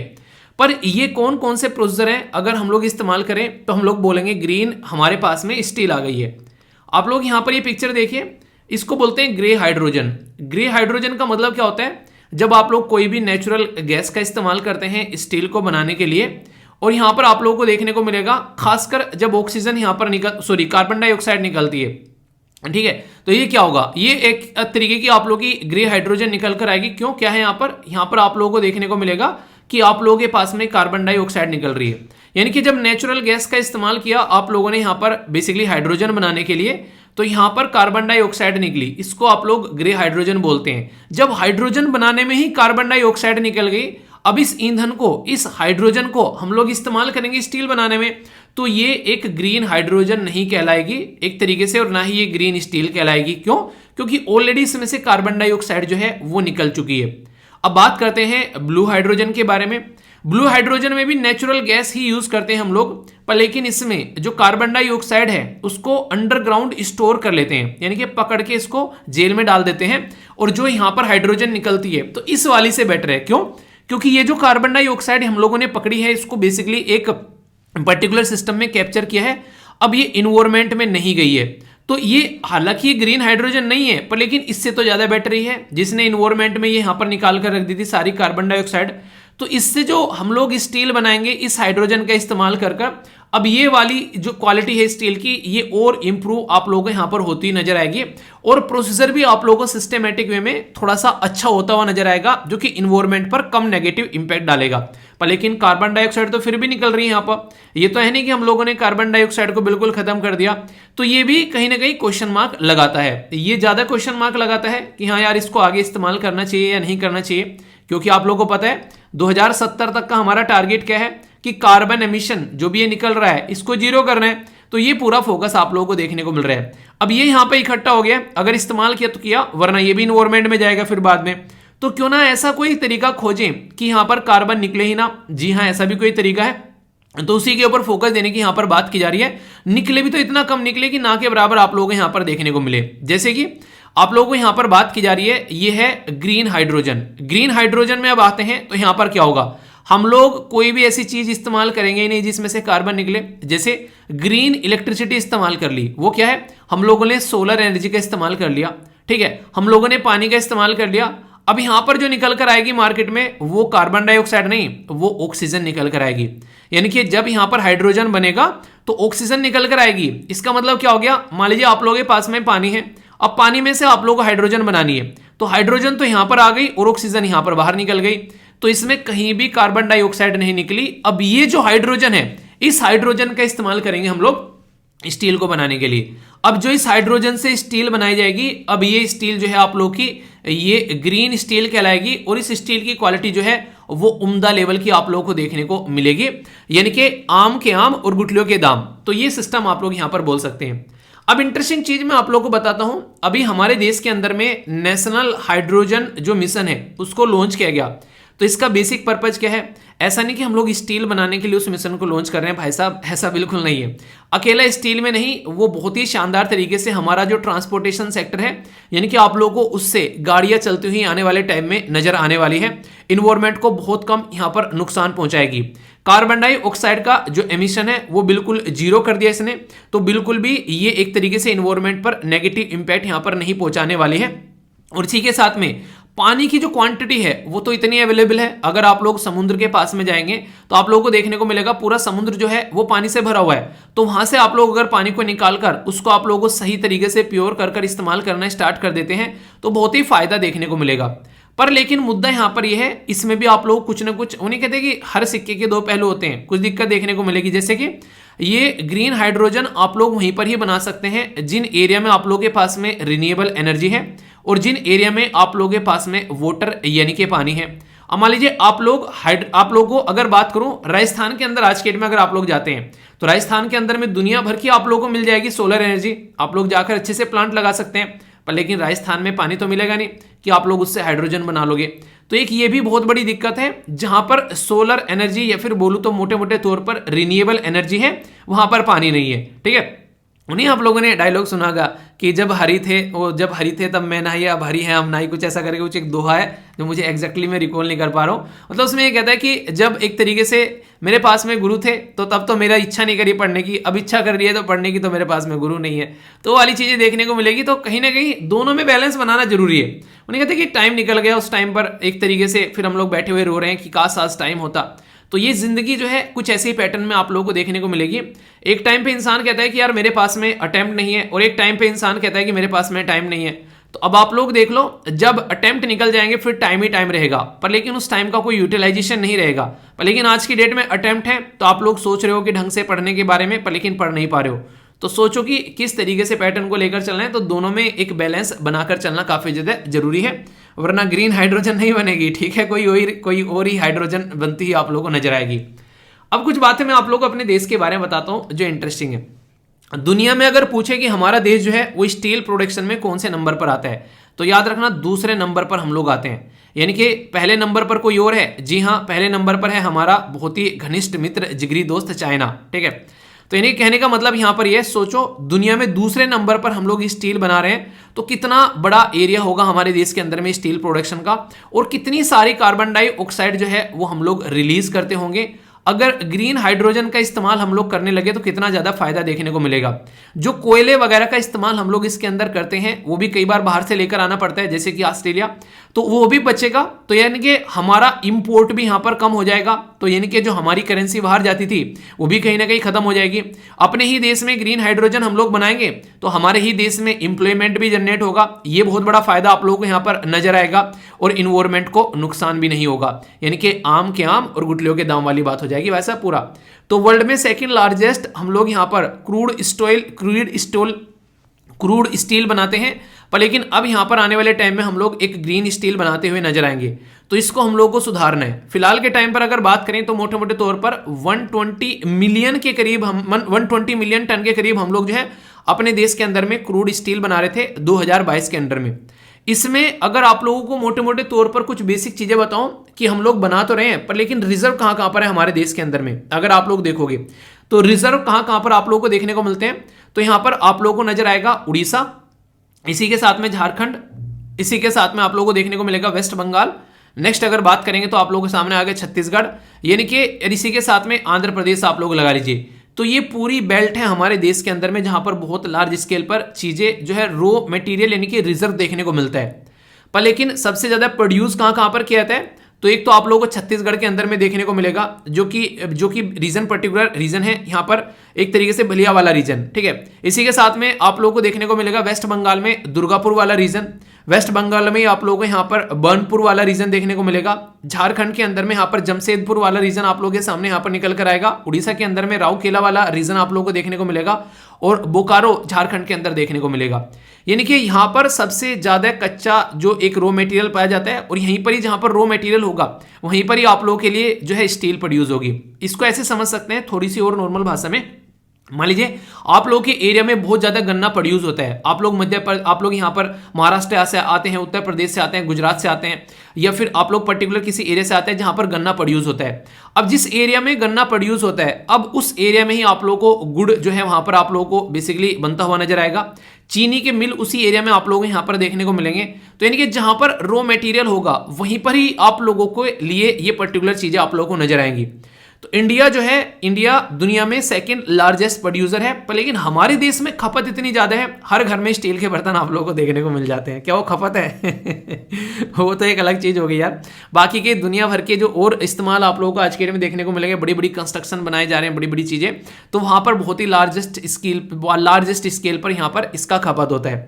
तो इंडिया सेकंड लार्जेस्ट कंज्यूमर भी है स्टील का, ये आप लोग देख सकते हैं। यानी कि जैसे मैंने बताया अभी यहाँ पर 120 के करीब जो मिलियन टन हम लोग प्रोड्यूस कर रहे हैं, इसमें से लगभग 106 या 105 के करीब मिलियन टन तो हम लोग अपने आप ही कंज्यूम कर जाते हैं, ठीक है। तो ये आप लोग समझ सकते हैं। और चाइना लार्जेस्ट स्टील कंज्यूमर है, ये भी बात है वर्ल्ड स्टील एसोसिएशन के द्वारा। तो चाइना भी सेम पैटर्न में आप लोगों को देखने को मिलेगा, जितना प्रोड्यूस कर रहा है उतना ही ज्यादा कंज्यूम भी कर रहा है। तो जो कंट्री सबसे ज्यादा प्रोड्यूस कर रही है वही कंट्री सबसे ज्यादा कंज्यूम भी यहां पर कर रही है। तो टॉप में 1 पे चाइना और सेकंड पर आप लोगों को यहां पर इंडिया देखने को मिलेगा, यानी कि हमारी प्यारी कंट्री। तो ये कम से कम बेसिक इंफॉर्मेशन आप लोगों के माइंड में आप लोगों को क्लियर रखनी है, ठीक है। तो यानी कि इसको लेकर कोई कंफ्यूजन नहीं होना चाहिए। अब कुछ और बेसिक चीजें आप लोगों को बता देता हूं ताकि अच्छे से आप लोग कनेक्ट कर सकें। चाइना पहले नंबर पर हो गया, इंडिया दूसरे नंबर पर, तीसरे नंबर पर जापान है। जी हां, तीसरे नंबर पर आप लोगों को जापान देखने को मिलेगा, चौथे नंबर पर यूएसए और पांचवें नंबर पर रसिया। एटलीस्ट टॉप 5 कंट्री जो है आप लोग यहां पर नाम याद रख सकते हैं, जिसके नाम आप लोगों से इंक्रीजिंग या फिर डिक्रीजिंग ऑर्डर में लगाने के लिए भी यहां पर आ सकते हैं। तो ये आप लोग यहां पर समझ सकते हैं। फिलहाल के टाइम पर स्टील का जो प्रोडक्शन है कई सारी कंट्री में, अभी चाइना में रिसेंटली इतना हो गया था कि चाइना ने दूसरे देश में जाकर उसको डंप करना स्टार्ट कर दिया। डंप का मतलब क्या होता है? डंप का मतलब ये होता है कि सामान को जाकर बस फेंक देना सामने वाले के ऊपर कि भाई साहब ले, या तो इस्तेमाल कर ले या फिर कहीं और फेंक दे। तो डंपिंग पॉलिसी चाइना अपनाता है कई बार कि जितना ज्यादा खर्चा उसको बनाने में स्टील को आ रहा है, मान लीजिए उसने जो स्टील बनाई है वो एक स्टील जो है 100 रुपए की बनाई है, पर लेकिन ले जाकर सामने वाले को बेच दी उसने 80 रुपए की, यानी कि उसका बनाने का खर्चा भी नहीं निकला। इसको कहते हैं डंपिंग करना। इसका क्या फायदा होता है? क्या कंट्री को नुकसान नहीं होगा चाइना को अगर ऐसी हरकतें करेगा? नुकसान होगा शॉर्ट टर्म पे, पर लॉन्ग टर्म पे फायदा होगा। क्यों? क्योंकि मान लीजिए ऐसे देश में जहां पर स्टील बनाई नहीं जाती है वहां पर इसने जाकर डंप करना स्टार्ट कर दी, तो वहां तो इसके ऊपर डिपेंडेंसी बढ़ जाएगी। और ऐसे देश में डंप करना स्टार्ट कर दी जहां पर स्टील बनाई जाती है ऑलरेडी, तो वहां की जो लोकल इंडस्ट्री है वो बर्बाद होना स्टार्ट हो जाएंगी। और जैसे ही लोकल इंडस्ट्री एक बार को बर्बाद होगी, फिर भाई साहब अपनी जो स्टील है उसको डंप क्यों करना है? फिर 100 की जगह उसको 1000 की बेचो, क्योंकि सामने वाले के तो पैर काट दिए तुमने, सामने वाला तो अब चल ही नहीं पा रहा है। तो इस तरीके से आप लोग यहां पर समझ सकते हैं। तो ये कुछ ऐसे स्टेप हैं जिसके बारे में अगर कोई आप लोगों से बोले कि हाँ किस तरीके से जो हरकतें की जाती है दूसरे देशों के द्वारा, तो ऐसी भी हरकतें आप लोगों को यहां पर देखने को मिलती है। तो यानी कि अगर हम लोग ग्रीन स्टील अपना बना पाते हैं ग्रीन हाइड्रोजन का इस्तेमाल कर, तो ये बहुत ही एक अच्छी चीज आप लोगों को देश के अंदर में देखने को मिलेगी। स्टील के प्लांट जैसे मैंने आप लोगों को बताए, आप लोग याद रखते हैं यहाँ पर, जैसे राउरकेला हो गया, इसी के साथ में यहाँ पर भिलाई हो गया, दुर्गापुर हो गया, बोकारो हो गया। तो ये मैच करने के लिए भी आप लोगों से आ सकता है कि कब कब स्टेब्लिश किए गए थे और आ क्या सकता है। ये कई बार एग्जाम में पूछे जा चुके हैं, अगर पुराने क्वेश्चन पेपर आप लोग उठाकर देखोगे तो 1959 में स्टेब्लिश किया गया था उड़ीसा के अंदर में, 1959 में ही छत्तीसगढ़ के अंदर में, और 1962 में वेस्ट बंगाल, और 1964 में झारखंड। और ये ऐसा नहीं हमने अपने आप ही बना लिए। जर्मनी, रसिया, यूके, रसिया, ये वो देश हैं जिन्होंने हम लोग को सपोर्ट प्रोवाइड कराया, असिस्टेंट प्रोवाइड कराया ये चीजें स्टैब्लिश करने के लिए। तब जाकर हम लोग अपने पैरों पर खड़े हो पाए और तब जाकर हम लोग ये चीजें अपने देश में डेवलप कर पा रहे हैं। तो यानी कि आज की डेट में हम लोग जो अपने पैरों पर खड़े हुए, किसी ने हम लोग को बैसाखी दी थी पर उनकी बैसाखी से चलना सीखा और आज के डेट में अपने पैरों पर हम लोग दौड़ रहे हैं। कहते हैं कि किसी के कंधे पर हाथ रखकर आप लोग चलना सीख सकते हो, पर लेकिन दौड़ना तो दोस्त अपने ही पैरों पर पड़ेगा। तो ऐसे ही हमारा देश, जब हम लोगों ने बैसाखी का सहारा लिया उस टाइम पर चलना सीखा, पर आज की डेट में हम लोग इतने लार्ज स्केल पर चीजें डेवलप कर रहे हैं कि दुनिया में दूसरे नंबर पर है, यानी कि दौड़ रहे हैं। तो यही चीजें आप लोगों को अपनी जिंदगी में भी सीखनी है कि किसी का सहारा लो थोड़ी देर के लिए, पर लेकिन उसके ऊपर डिपेंडेंट मत बने रहो कि हाँ वही इंसान जो है वो आप लोगों की गड्डी खींचता रहेगा। और ये पेरेंट्स के लिए भी है, आप लोग पेरेंट्स के ऊपर डिपेंडेंट मत रहो, जितनी जल्दी हो सके पेरेंट्स के ऊपर से अपनी डिपेंडेंसी हटा लो, अपना जो भी हो सके थोड़ा बहुत अपने हिसाब से कुछ ना कुछ काम करना स्टार्ट कर दो, ताकि आप लोगों को भी अंदर मोटिवेशन आने लगे कि हाँ हम भी कुछ इस दुनिया में कर रहे हैं। अब एक क्वेश्चन आप लोगों के माइंड में आ सकता है कि ये तो पता चल गया कि हाँ हमारे देश में कई जगह जो है स्टील जो है वो प्रोड्यूस की जाती है, पर लेकिन क्या हम लोग नंबरिंग जान सकते हैं? जैसे कंट्री के बारे में बता दिया, ऐसे क्या देश के अंदर में स्टेट के बारे में आप लोगों को पता चल सकता है? जी हाँ, सबसे 1 नंबर पर आप लोगों को उड़ीसा देखने को मिलेगा, और उड़ीसा पीसीएस के अंदर कई बार एग्जाम में क्वेश्चन भी पूछे जाते हैं। दूसरे नंबर पर आप लोगों को यहाँ पर कौन देखने को मिलेगा? वो है झारखंड। तीसरे नंबर पर आप लोगों को देखने को मिलेगा छत्तीसगढ़, तो आप लोग समझ सकते हैं। चौथे नंबर पर आप लोगों को देखने को मिलेगा कर्नाटका, 5वें नंबर पर है महाराष्ट्र, 6ठे नंबर पर है गुजरात। तो ये वो एरिया है जहां पर लार्ज स्केल पर स्टील जो है वो प्रोड्यूस की जाती है। तो यहां पर जब जिस एरिया में स्टील प्रोड्यूस की जाएगी वो वहां पर इन्वायरमेंट को नुकसान भी पहुंचाएगी। तो सॉल्यूशन निकालने के लिए, डिकार्बोनाइज करने के लिए स्टील इंडस्ट्री को कई सारे स्टेप उठाए जा रहे हैं। ये स्टेप इंपॉर्टेंट है, एक एक कर मैं आप लोगों को बताता हूं। जैसे स्टेप नंबर 1 में जब मैं आप लोगों से बात करूंगा तो यहां पर स्टील को रिसाइकल करने की पॉलिसी लेकर आ रहे हैं। ये आ रहे हैं क्या? बेसिकली ला चुके हैं 2019 के अंदर में। तो क्या फायदा है आप लोग खुद सोचो।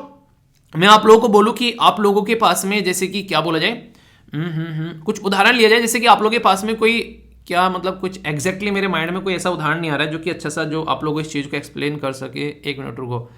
जैसे कि एक घर का उदाहरण लेते हैं चलो। जैसे कि आप लोगों ने किसी पर्टिकुलर एरिया में आप लोग एक पर्टिकुलर एरिया लिया, एक प्लॉट लिया और आप लोगों ने अपना घर बनाना स्टार्ट किया। अब ये जो घर बनाना स्टार्ट किया आप लोगों ने इसको सिस्टमेटिक वे में डिवाइड कर दिया कि अच्छा यहाँ पर रूम बनेंगे, यहाँ पर किचन होगी, कोई लिविंग एरिया होगा, यहाँ पर लेट और बाथ आप लोगों के देखने को मिलेंगे, यहाँ पर अपना कॉमन एरिया होगा। कुछ इस तरीके से आप लोगों ने बना लिया। इसके अंदर में फर्नीचर वगैरह भी आप लोगों ने कंप्लीटली सेट कर दिया, कुछ ऐसा पूरा स्ट्रक्चर तैयार कर दिया। अब आप लोगों को लग रहा है कि जो ये स्ट्रक्चर आप लोगों ने तैयार किया है यार ये गलत जगह पर आ गया है, यहाँ पर ये स्ट्रक्चर नहीं होना चाहिए था। अब पूरा का पूरा घर जो है वो सपनों का महल टूट गया। अब यहाँ पर ये डिस्प्यूटेड लैंड थी, कहीं और जाकर आप लोगों को घर बनाना पड़ रहा है। तो अब आप लोगों को पास में क्या है, रॉ मटेरियल ईंटें सारी की सारी इस्तेमाल यहाँ पर हो जाएंगी मैक्सिमम। आप लोग जो भी सामान घर में लेकर आए थे वो भी यहाँ पर इस्तेमाल हो जाने वाला है। और आप लोग ऑलरेडी उस काम को कर चुके हो तो आप लोग प्लानिंग भी जानते हो कि हाँ यार ऐसे ऐसे इतना टाइम लगा था, यहाँ से मिस्त्री आए थे, यहाँ से इलेक्ट्रिसिटी का सिस्टम सामान लेकर आए थे, वो सारा सिस्टम भी आप लोगों को यहाँ पर पता चल जाएगा। तो यानी कि अब आसानी से आप लोग काम कर पाओगे और बहुत सारा मटेरियल जो है वो रीयूज भी आप लोग यहाँ पर कर पाओगे।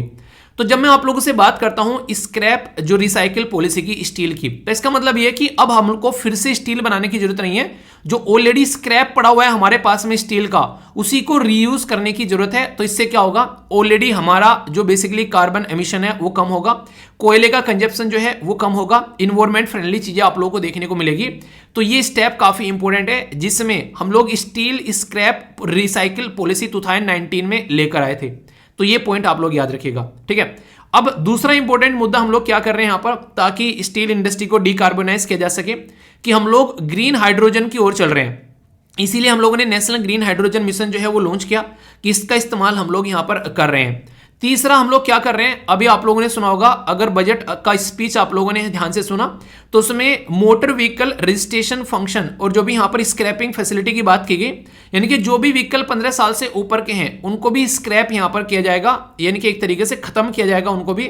आप लोग बोल सकते हैं जैसे नहीं एक तरीके से काटा जाएगा ले जाकर उसके अंदर जो भी उसकी मंडी होगी जो ये ऐसे व्हीकल काटने की, ऐसा आप लोग बोल सकते हैं। तो यहां पर भी आप लोगों को देखने को मिलेगा कहीं ना कहीं एक तरीके से चीजें जो है वो सही पैटर्न में चलती हुई नजर आएंगे। स्टील जो है ऑलरेडी हमारे पास में है तो उसका फिर से रीयूज किया जा सकता है। चौथा जो है यहाँ पर नेशनल सोलर मिशन हम लोग लेकर आ रहे हैं। 2010 से हम लोग यहाँ पर इसके ऊपर लग रहे हैं कि किस तरीके से नेशनल सोलर मिशन को हम लोग इंप्लीमेंट करना है। तो ये भी एक तरीके से स्टील इंडस्ट्री में बहुत बड़ा रोल प्ले कर रहा है, ऐसा आप लोग यहाँ पर बोल सकते हैं, क्योंकि नेशनल सोलर मिशन का इस्तेमाल कर ही हम लोग ग्रीन हाइड्रोजन बना रहे हैं और उसी से फिर चीजें जो है वो आगे बढ़ रही हैं। नेक्स्ट अगर आप लोगों को बोला जाए तो परफॉर्म, अचीव और ट्रेड, ये सिस्टम की बात की जा रही है। यानी कि अपने ही देश में अगर हम लोग अपनी चीजों को ढंग से लेकर चलेंगे तो दूसरी कंट्री के ऊपर हमारी डिपेंडेंसी जो है वो कहीं ना कहीं कम होती हुई नजर आएगी, और हम लोग अपना तो इस्तेमाल करेंगे चीजों का, और दूसरे देश को हम लोग एक्सपोर्ट भी चीजें करते हुए नजर आएंगे, ऐसा आप लोग यहां पर बोल सकते हैं। जापान के अंदर में न्यू एनर्जी और इंडस्ट्रियल टेक्नोलॉजी डेवलपमेंट ऑर्गेनाइजेशन का जो मॉडल है वो यहाँ पर इन्हीं सब मॉडल को फॉलो कर रहे हैं। तो दूसरी कंट्री से सीखकर भी हम लोग अपने देश में जो है वो चीजों को इंप्रूव कर सकते हैं कि अच्छा ऐसे भी हम लोग कार्बन जो है उसका एमिशन को डीकार्बोनाइज हम लोग कर सकते हैं। तो ये भी एक तरीका होगा जो कि यहाँ पर इस्तेमाल होता हुआ नजर आएगा। तो आप लोगों से पूछा जा सकता है, अगर स्टेटमेंट देकर पूछ ले कि क्या क्या स्टेप हैं कि जिनको फॉलो कर हम लोग स्टील इंडस्ट्री को डीकार्बोनाइज कर रहे हैं, तो अगर 4 से 5 पॉइंट आप लोग लिख देते हो तो फुल नंबर मिलेंगे, या फिर ऑब्जेक्टिव टाइप क्वेश्चन में भी डायरेक्ट आप लोगों से क्वेश्चन पूछा जा सकता है। ठीक है, तो ये काफी इंपॉर्टेंट है, याद रखिएगा। तो ये इन एरिया में देखने को चीजें मिल ही जाती है, वो मैंने आप लोगों को एक्सप्लेन कर ही दिया।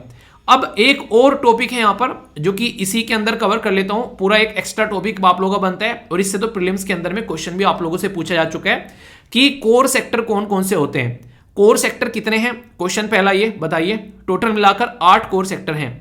इन कोर सेक्टर में सबसे ज्यादा जो एक तरीके से वेटेज जो है आईआईपी में वो किसका है, तो ये भी आप लोगों से पूछा जाता है, इंक्रीजिंग डिक्रीजिंग ऑर्डर में लगाने के लिए आ जाता है। तो स्टील यहां पर बहुत बड़ा रोल प्ले करता है, 17.92 आप लोग यहां पर देख सकते हैं। सबसे बड़ा किसका आप लोगों को रिप्रेजेंटेशन देखने को मिलता है, तो वह है रिफाइनरी का। रिफाइनरी जो है वो नंबर 1 पर आप लोगों को देखने को मिलेगा, दूसरे नंबर पर आप लोगों को इलेक्ट्रिसिटी देखने को मिलेगा, और स्टील इतने अच्छे लेवल पर है कि तीसरा नंबर स्टील का आप लोगों को यहां पर नजर आ जाता है। चौथे नंबर पर आप लोगों को कोयला देखने को मिलेगा, क्योंकि जब स्टील जैसी चीजों में, रिफाइनरी जैसों में चीजों में भी कोयला इस्तेमाल होता हुआ नजर आता है। इसी के साथ में 5वें नंबर पर जब आप लोग आएंगे तो आप लोगों को यहां पर देखने को मिलेगा क्रूड ऑयल। 6ठे नंबर पर जब आप लोग आएंगे तो आप लोगों को देखने को मिलेगा नेचुरल गैस। 7वें नंबर पर आप लोगों को सीमेंट इंडस्ट्री, और 8वें नंबर पर आप लोगों को फर्टिलाइजर। तो ये कोर सेक्टर है। कोर सेक्टर का मतलब क्या होता है, अगर इनको हम लोग निकाल दे तो आप लोगों को देखने को मिलेगा कि देश की ग्रोथ, जो देश का एक तरीके से जो एक सही नहीं करें, मैंने अभी देखा हमारा देश दौड़ रहा है, तो वो दौड़ कहीं ना कहीं खत्म होती नजर आएगी अगर इनको हम लोग एक बार को इकोनॉमी में से निकाल दे। इनकी रिप्रेजेंटेशन है इंक्रीजिंग और डिक्रीजिंग ऑर्डर में, तो ये याद रखना। और ये रिप्रेजेंटेशन जो रहती है ये इंडेक्स ऑफ इंडस्ट्रियल प्रोडक्शन के अंदर में, आईआईपी के अंदर में आप लोगों को यहां पर देखने को मिलती है, जो कि डिसाइड करता है कि किस किस पर्टिकुलर एरिया में क्या क्या रिप्रेजेंटेशन है। आईआईपी में अकेले ये कोर सेक्टर ही आप लोगों को देखने को मिलते हैं कि लगभग इनका 40% कोर सेक्टर से ही निकल कर आ जाता है, यानी कि आधे में राम और आधे में गाम, वो वाली बातें हैं। ठीक है, करंटली जो बेस ईयर है यहाँ पर आईआईपी का वो इस्तेमाल किया था 2011-12। इससे पहले जो है 4-5 इस्तेमाल किया था, बाद में जाकर इसको चेंज कर दिया, क्योंकि जैसे जैसे चीजें बढ़ती है वैसे वैसे स्टैंडर्ड बढ़ना स्टार्ट हो जाता है, तो उसी पैटर्न पर चीजें भी जो है वो चेंज होती हुई यहाँ पर नजर आती है। तो ये बातें यहाँ पर बोली जा रही है। ठीक है, तो इसको कहते हैं चीजों को ढंग से कवर करना। अब इसके अंदर में मैंने क्या क्या कवर किया वो भी आप लोगों को बता देता हूं, पर लेकिन पहले कुछ क्वेश्चन आप लोग अटेम्प्ट करिए जिससे कि आप लोग चीजों को समझ पाएंगे। टॉपिक की इंपॉर्टेंस क्या है, ऑलरेडी यूपीएससी में 2014 में क्वेश्चन पूछा गया, आप लोग यहां पर देख सकते हैं, और इसी के साथ में 2020 में भी आप लोगों से क्वेश्चन पूछा गया, ये आप लोगों के सामने यहां पर आयरन और स्टील के बारे में 2 बार क्वेश्चन लगातार आप लोगों से यूपीएससी यहां पर पूछ चुका है आंसर राइटिंग के लिए भी। तो ये इस तरीके से आप लोग इसकी इंपॉर्टेंस समझिए कि जैसे जैसे यहां पर क्वेश्चन बनते हैं आप लोगों के माइंड में क्लैरिटी होती चली जाती है। ठीक है, यहां से क्वेश्चन 2014 में प्रीलिम्स के अंदर भी आप लोगों से पूछा गया, जैसे आप लोग यहां पर देख सकते हैं कि स्टील इंडस्ट्री के बारे में कि जो पोल्यूशन है रिलीज किया था स्टील इंडस्ट्री के द्वारा, तो oxides of the sulphurs, oxides of the nitrogen, oxides जो कार्बन मोनोऑक्साइड या फिर कार्बन डाइऑक्साइड। तो इस तरीके से आप लोगों से क्वेश्चन यहां पर पूछा गया, तो सही आंसर बताइए फिर एक्सप्लेन करूंगा। ए में बोला गया 1 2 3, ए बोला गया 1 3 4, बी में बोला गया 2 3, सी बोला गया 1 4, डी बोला गया 1 2 3 4। अटेम्प्ट करिए फिर एक्सप्लेन करूंगा अच्छे से। नेक्स्ट क्वेश्चन देख लेते हैं। नेक्स्ट क्वेश्चन में बात की जा रही है आईआईपी के बारे में, यानी कि इंडेक्स ऑफ इंडस्ट्रियल प्रोडक्शन। बोला जा रहा है कि एक इंडेक्स है जो कि यूज किया जाता है ट्रैक करने के लिए जो इंडस्ट्रीज है सेक्टर उनकी परफॉर्मेंस को। दूसरा बोला गया यहां पर आईआईपी जो है वो करेंटली कैलकुलेट करता है 2004 से लेके बेसिकली 2004-5 का बेस ईयर यूज करता है। 8 कोर सेक्टर 40% आईआईपी में अपना रिप्रेजेंटेशन दिखाते हैं। आंसर क्या है? ए में बोला गया 1 2, बी में बोला गया 2 3, सी में बोला गया 1 3, डी में बोला गया ऑल ऑफ द अबव। तो क्या आंसर होगा आप लोगों को यहां पर ये बताना है। एक और क्वेश्चन आप लोगों के लिए, अगर बात करें यहां पर हमारे देश के अंदर में जो स्टील इंडस्ट्री को सेटअप किया गया है, किस किस कंट्री की हेल्प से यहां पर चीजें सेटअप की गई है? राउरकेला स्टील प्लांट जो है वो जर्मनी की हेल्प से, दुर्गापुर स्टील प्लांट जो है वो यूके की हेल्प से, भिलाई स्टील प्लांट जो है वो जापान की हेल्प से। सही आंसर क्या है? ओनली 1, ओनली 2, ऑल 3 या फिर नन ऑफ द अबव। एक और क्वेश्चन आप लोगों के लिए बड़ा ही बेहतरीन सा, बात की जा रही है कि ग्रीन स्टील के बारे में, तो मैन्युफैक्चर की जाती है without the use of fossil fuel. दूसरा बोला गया कि यहां पर जो एक तरीके से this can be done by using low carbon energy sources, hydrogen, कोयला गैसिफिकेशन, इलेक्ट्रिसिटी। तीसरा बोला गया कि यहां पर इवेंचुअली ग्रीन हाउस जो एमिशन है वो लो होता है, कट होता है, और एक तरीके से ये कोस्ट और इंप्रूव करता है क्वालिटी ऑफ द स्टील। सही आंसर क्या है? ओनली 1, ओनली 2, ऑल 3 या फिर नन ऑफ द अबव। तो अब आप लोगों को एक एक क्वेश्चन के आंसर बताने हैं, देखता हूं कौन सही आंसर देता है। ठीक है, पहला क्वेश्चन जो था यूपीएससी के द्वारा पूछा गया, तो इसका आंसर है यहां पर डी, यानी कि ये सारी की सारी चीजें जो है कहीं ना कहीं आप लोगों को डायरेक्ट और इनडायरेक्ट वे में यहां से निकलती हुई नजर आती हैं। कैसे, वो दिखाता हूं। जब स्टील प्लांट है वहां पर कहीं पर जो पोल्यूशन एमिट करता है, तो पार्टिकुलेट मैटर ये 2.5 और ये पार्टिकुलेट मैटर 10 भी यहां पर रिलीज करता है। कार्बन डाइऑक्साइड, सल्फर डाइऑक्साइड, जो नाइट्रोजन ऑक्साइड, और इसी के साथ में यहां पर कार्बन मोनोऑक्साइड, तो ये सारी चीजें रिलीज करता हुआ यहां पर नजर आता है। तो ये आप लोग समझ सकते हैं, तो इसके बारे में आप लोग याद रखिएगा। बाकी आगे चलते हैं। यहां पर इसमें पर्टिकुलर आंसर क्या है? आंसर है सी, यानी कि 1 और 3। बेस ईयर मैंने अभी आप लोगों को बताया कि बेस ईयर जो है वो चेंज कर दिया गया है, अब 2011-12 कर दिया गया है, पहले था ये बेस ईयर जो अभी बताया, तो कंफ्यूजन नहीं होना चाहिए। तो ये डायरेक्ट क्वेश्चन आप लोगों के सामने। नेक्स्ट क्वेश्चन अभी आप लोगों से डिस्कस किया मैच करने के लिए, तो यहां पर कहीं भी जापान आप लोगों को देखने को नहीं मिल रहा है, तो आंसर क्या हो गया? आंसर यहां पर बी हो गया। ठीक है, तो इसको मैच कर लेना, कोई भी कंफ्यूजन नहीं होगा, सारी की सारी एक एग्जैक्ट स्लाइड में आप लोगों के सामने है। नेक्स्ट यहां पर मैंने आप लोगों से बात की इस पर्टिकुलर क्वेश्चन के बारे में, तो यहां पर कौन सी स्टेटमेंट करेक्ट है? तो यहां पर सी स्टेटमेंट करेक्ट है, यानी कि ऑल 3 स्टेटमेंट करेक्ट है, कोई भी स्टेटमेंट में कोई भी गड़बड़ी नहीं है, सारी की सारी स्टेटमेंट एग्जैक्ट करेक्ट आप लोगों को देखने को मिलेगी। और ये हो गया आप लोगों के सामने पर्टिकुलर क्वेश्चन। तो इस पर्टिकुलर आर्टिकल में क्या क्या देख लिया कि ग्रीन हाइड्रोजन, अब की ग्रीन हाइड्रोजन की ओर चल रहे हैं, तो दूसरी हाइड्रोजन कौन सी होती है वो आप लोग समझ सकते हैं, क्रूड जो हम लोग अभी क्रिएट कर रहे हैं। हाइड्रोजन, अगर बात ग्रीन स्टील के बारे में बात करें, कई बार ग्रीन हाइड्रोजन ग्रीन स्टील में कंफ्यूजन हो जा रहा है। ठीक है, grey hydrogen, blue hydrogen, green hydrogen के बारे में डिटेल में मैंने आप लोगों से बातें कर ली, कहां पर क्या क्या चक्कर देखने को मिलता है, हमारा देश कहां पर हमारे देश में देखने को मिलती है, दुनिया में कहां पर ये चीजें देखने को मिलती है, बेसिक चीजें सारी बता दी। कोर इंडस्ट्री वाला एरिया भी आप लोगों को बता दिया, इसके साथ में कहां पर इसके प्लांट हैं, हमारी कंट्री में कौन कौन से राज्य हैं, किस तरीके से हम लोग इसको डीकार्बोनाइज कर रहे हैं। यूपीएससी ने जो क्वेश्चन पूछे वो भी आप लोगों को बता दिए, बाकी क्वेश्चन आप लोगों के लिए कुछ फ्रेम किए गए थे वो भी हो गए, और यूपीएससी ने आंसर राइटिंग में जो आप लोगों के लिए क्वेश्चन पूछे वो भी हो गए। इसको कहते हैं सही तरीके से पढ़ाई करना। अब आप लोग बोलो कि इस टॉपिक में से अब कहीं से भी कभी भी फ्यूचर में कभी भी कोई क्वेश्चन आ गया, आप लोगों से कोई पूछेगा, तो क्या आप लोग बता नहीं पाओगे? ऐसे टॉपिक को तैयार करने। तो अगर कोई डाउट हो तो बताना, और इसी के साथ में फीडबैक देना, लाइक या डिसलाइक करके बता देना कि समझ में आया या फिर नहीं। ओके दोस्तों, अभी एक स्टडी की गई रिसेंटली जाधवपुर यूनिवर्सिटी के अंदर में। सबसे बड़ी बात यहाँ पर यह है कि आज की डेट में पोल्यूशन जो है वो नेक्स्ट लेवल पर आप लोगों को देखने को मिल रहा है। एक नए टाइप का पोल्यूशन अभी यहाँ पर नजर आया, कहाँ पर? कोलकाता के अंदर में। तो ये जाधवपुर यूनिवर्सिटी कहाँ पर है? ये कोलकाता के अंदर में है। तो इसके द्वारा स्टडी की गई, तो वो स्टडी में आप लोगों से डिस्कस करने वाला हूँ। दोस्तों, ये जो पर्टिकुलर टॉपिक है ये जीएस पेपर 3 के अंदर में जो इन्वायरमेंट वाला सेक्शन है उसके साथ में आप लोग इसको कनेक्ट करके देख सकते हैं। अभी बात सामने निकल कर आ रही है कि मैग्नेटाइट्स प्रदूषण यानी कि पोल्यूशन अभी देखने को मिला कहां पर? कोलकाता की सड़कों पर। यानी कि कोलकाता के अंदर में जो डस्ट यानी कि जो धूल उड़ती है रोड साइड यानी कि सड़कों के बराबर में, वहां पर मैग्नेटाइट पोल्यूशन यहां पर देखने को मिला। आप लोगों ने एयर पोल्यूशन चुना है, वाटर पोल्यूशन चुना है, मतलब एक तरीके से ना जो आप लोगों ने सारे पोल्यूशन सुन रखे हैं, ध्वनि पोल्यूशन भी आप लोगों ने सुना है, पर लेकिन ये जो नया पोल्यूशन है इसको बोला गया है मैग्नेटाइट पोल्यूशन। तो सबसे पहले तो आप लोगों को पता होना चाहिए कि यार ये है क्या, इसके बारे में तभी आप लोग चीज़ों को अंडरस्टैंड कर पाएंगे। जो मैग्नेटाइट है यहाँ पर, इसको बेसिकली मैग्नेटिक पोल्यूशन भी आप लोग यहाँ पर बोल सकते हैं, क्योंकि इसके अंदर में जो पाया जा रहा है वो है Fe3O4, तो इसको यहाँ पर मैग्नेटाइट बोलते हैं।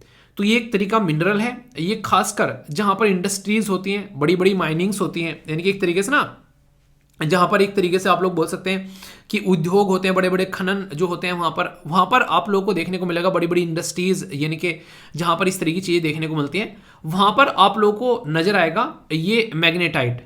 ये एक ऑक्साइड है आयरन का, जो आयरन है बेसिकली उसका ऑक्साइड आप लोगों को देखने को मिलेगा। और मोस्ट मैग्नेटिक जो भी यहां पर होते हैं, ये नेचुरली एक मिनरल है जो कि अर्थ के अंदर से निकलता है, ठीक है। तो एक तरीका नेचुरल मैग्नेट भी यहां पर इसको आप लोग बोल सकते हैं। इसके अंदर में 72% आप लोगों को मेटेलिक आयरन देखने को मिलेगा। आप लोगों ने सुना कि जो चुंबक है वो भी लोहे की बनी होती है, कई बार सुना होगा। कहां कहां पर ये चीजें पाई जाती हैं? तो कलकत्ता, इस मतलब कर्नाटका, आंध्र प्रदेश, राजस्थान, तमिलनाडु, गोवा और केरला, मैक्सिमम आप लोगों को यहाँ पर इन एरिया में ये पर्टिकुलर ये पैटर्न आप लोगों को यहाँ पर नजर आएगा। तो ये जो स्टडी की गई है, कहीं ना कहीं किसी चीज की पोल्यूशन होता क्या है, अगर कोई आप लोगों से पूछे पोल्यूशन होता क्या है, तो किसी पर्टिकुलर अनवांटेड तत्व का किसी पर्टिकुलर एरिया में ज्यादा बढ़ जाना, उसको आप लोग पोल्यूशन बोलते हो। नॉर्मल पानी जो है वो सही है, पर लेकिन उसके अंदर में पानी के अलावा दूसरी चीजों का बढ़ता जाना वो वहां पर पोल्यूशन फैला देगा। और पोल्यूशन इसीलिए यहां पर आप लोगों को देखने को मिलता है कि वो चीज जो है अब इस्तेमाल करने लायक नहीं बचती है, यानी कि इतना ज्यादा डिग्रेड उसको कर देता है, इतना ज्यादा बर्बाद कर देता है कि नॉर्मल यूज के लिए भी यहां पर उसको नहीं इस्तेमाल किया जा सकता है। और फिर खतरनाक लेवल के इंपैक्ट देखने को मिलेंगे अगर किसी ने इस्तेमाल करने के बारे में भी सोची। तो इसीलिए जो इसके इंपैक्ट निकल कर आते हैं उनके बारे में काफी बड़ी बातें आप लोग समझ सकते हैं। यहाँ पर सबसे बड़ी बात तो अगर कोई आप लोगों से बोले यहाँ पर कि इसका इंपैक्ट जो है, आप लोग समझ सकते हैं इकोलॉजिकल इंपैक्ट, यानी कि इन्वायरमेंट पर जो इंपैक्ट पड़ेगा उसकी वजह से, मान लीजिए कोई बर्ड्स हैं, ठीक है, उसके ऊपर इंपैक्ट पड़ रहा है, या एनिमल्स हैं उस एरिया में रहते हैं उसके ऊपर इंपैक्ट पड़ रहा है। इसी के साथ में अगर बात करें सोयल और वाटर के ऊपर भी इंपैक्ट पड़ सकता है। कल को चलकर ये पानी और जो बेसिकली मिट्टी है उसको भी कॉन्टेमिनेट कर सकता है, तो ये भी एक कंडीशन आप लोग यहां पर समझ सकते हैं। ह्यूमन हेल्थ जो कि सबसे ज्यादा खतरनाक इंपैक्ट यहां पर डालेगा, तो इसकी वजह से सांस की बीमारी एक तरीके से बहुत ज्यादा तरीके से देखने को मिल सकती है। और खासकर जो बच्चे हैं और जो बीमार बुजुर्ग लोग हैं, प्रेग्नेंट महिलाएं हैं, वो ये काफी ज्यादा इंपैक्ट यहां पर इसका झेल सकती हैं, एक तरीके से दिक्कतें देखने को मिल सकती है, ठीक है। तो ये आप लोग यहां पर समझ सकते हैं। इसी के साथ में यहां पर ये कहीं ना कहीं आप लोग बोल सकते हैं जब कोई ऐसा पोल्यूशन निकल कर आता है तो यहां पर ये कई बार आप लोगों को नजर आएगा जिससे लोहे के ऊपर जंग लग जाता है, उसको बर्बाद कर देता है। ऐसे ही जो इलेक्ट्रॉनिक इक्विपमेंट हैं, अगर वो यहां पर इस तरीके का पोल्यूशन ज्यादा देखने को मिलेगा, वो ढंग से काम नहीं करेंगे, ठीक है। आप लोग ये समझ सकते हैं क्योंकि सबके अंदर में कोई ना कोई आप लोगों को चुंबक देखने को मिलती है, तो इस तरीके से यहां पर दिक्कतें देखने को मिल सकती है। तो इसकी वजह से बोला जा रहा है कि जो स्टील है उसके ऊपर एक तरीके का जो, अगर ये कोई ऐसा पोल्यूशन होता है, इसको मैग्नेटिक पोल्यूशन ये बोला जा रहा है, ये स्टील का जो सिस्टम है उसको बर्बाद करने की क्षमता अपने अंदर रखता है। तो स्टील से बनाया गया जो इंफ्रास्ट्रक्चर है, जो ढांचा है, उसको भी ये बर्बाद करने की क्षमता अपने अंदर रखता है। यानी कि ये हर तरीके से इतना ज्यादा इंपैक्टफुल होगा कि लोगों ने इसके बारे में सोचा भी नहीं होगा कि इतना ज्यादा खतरनाक ये साबित हो सकता है। तो ये जो इंपैक्ट है ये आप लोग समझ सकते हैं, जब अगर ये बढ़ना स्टार्ट हो जाएगा तो कितना खतरनाक ये साबित यहां पर होता हुआ नजर आएगा। तो इसको रोकने के ऊपर फोकस देने की बात यहां पर की जा रही है। तो अगर आप लोगों को बात करें कि पोल्यूशन की कैटेगरी में कुछ लिखने के लिए आ जाए, तो एक मैग्नेटिक पोल्यूशन भी और उसके इंपैक्ट भी अब आप लोगों के सामने हैं, जिनको आप लोग लिख सकते हैं, और कहां कहां पर ये चीजें ज्यादा देखने को मिलती है उसके बारे में भी आप लोग अंडरस्टैंड कर सकते हैं।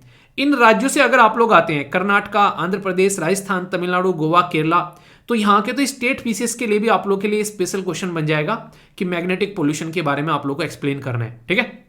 तो ये बेसिक चीजें हो गई।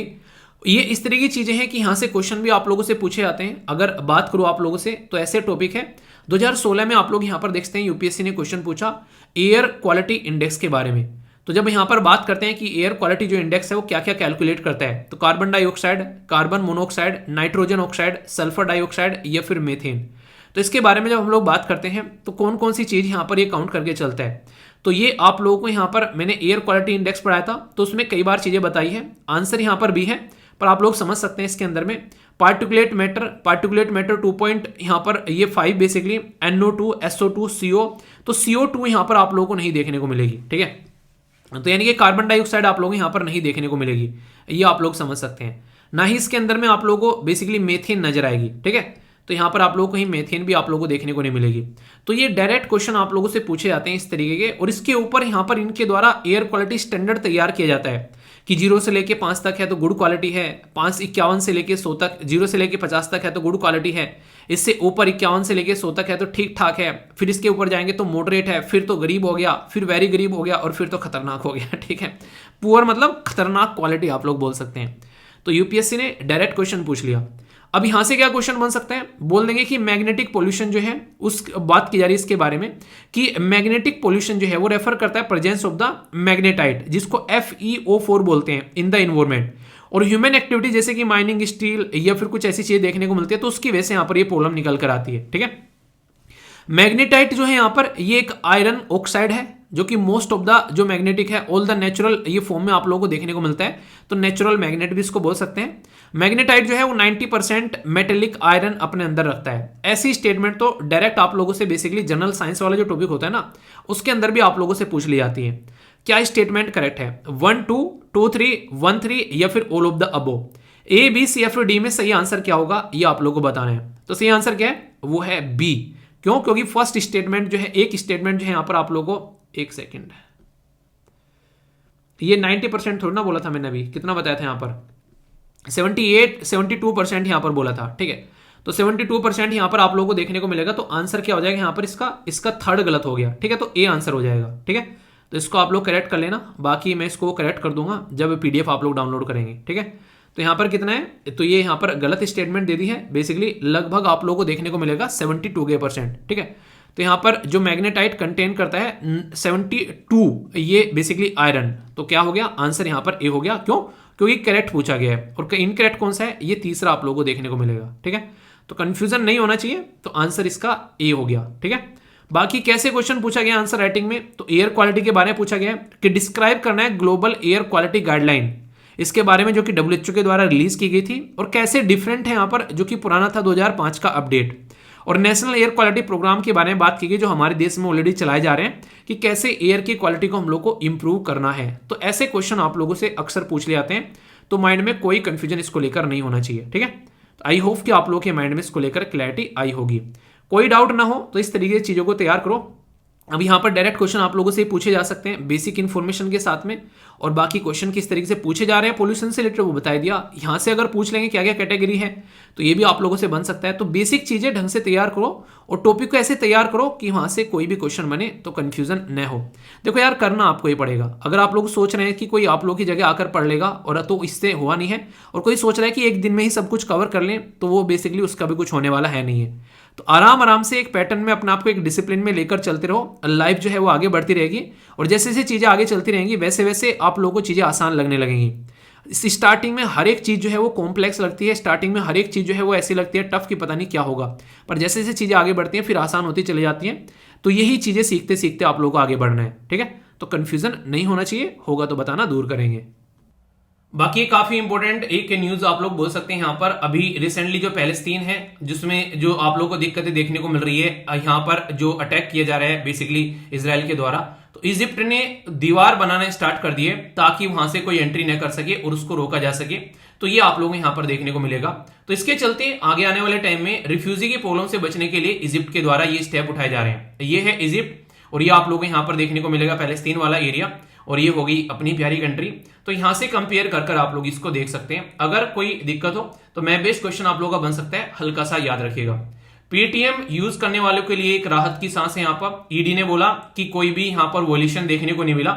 बोला यह जा रहा था कि यहाँ पर फॉरेन एक्सचेंज मैनेजमेंट एक्ट के तहत में वॉल्यूशन किया गया है, तो ईडी ने यहाँ पर इनके ऊपर आरोप लगाया था, पर लेकिन ऐसा कोई भी वॉल्यूशन यहाँ पर देखने को नहीं मिल रहा है। तो आगे हो सकता है कि जल्दी यहाँ पर राहत की सांस देखने को मिले पेटीएम को यहां पर आगे आने वाले टाइम में। तो ये बातें यहां पर बताई जा रही है। तो आप लोगों के लिए एक इंपॉर्टेंट न्यूज हो सकती है, खासकर जिनको लग रहा था कि यार पेटीएम बंद होने वाला है, तो अभी यहां पर ऐसी कोई आज आगे न्यूज नहीं देखने को मिल रही है।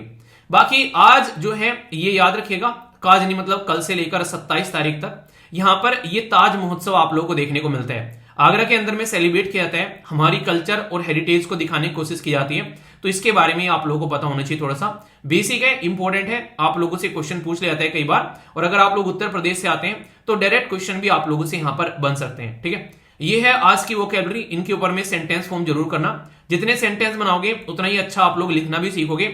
आंसर राइटिंग में भी आप लोगों को फायदा देखने को मिलेगा और इंग्लिश भी आप लोगों की यहां पर अच्छी होती नजर आएगी।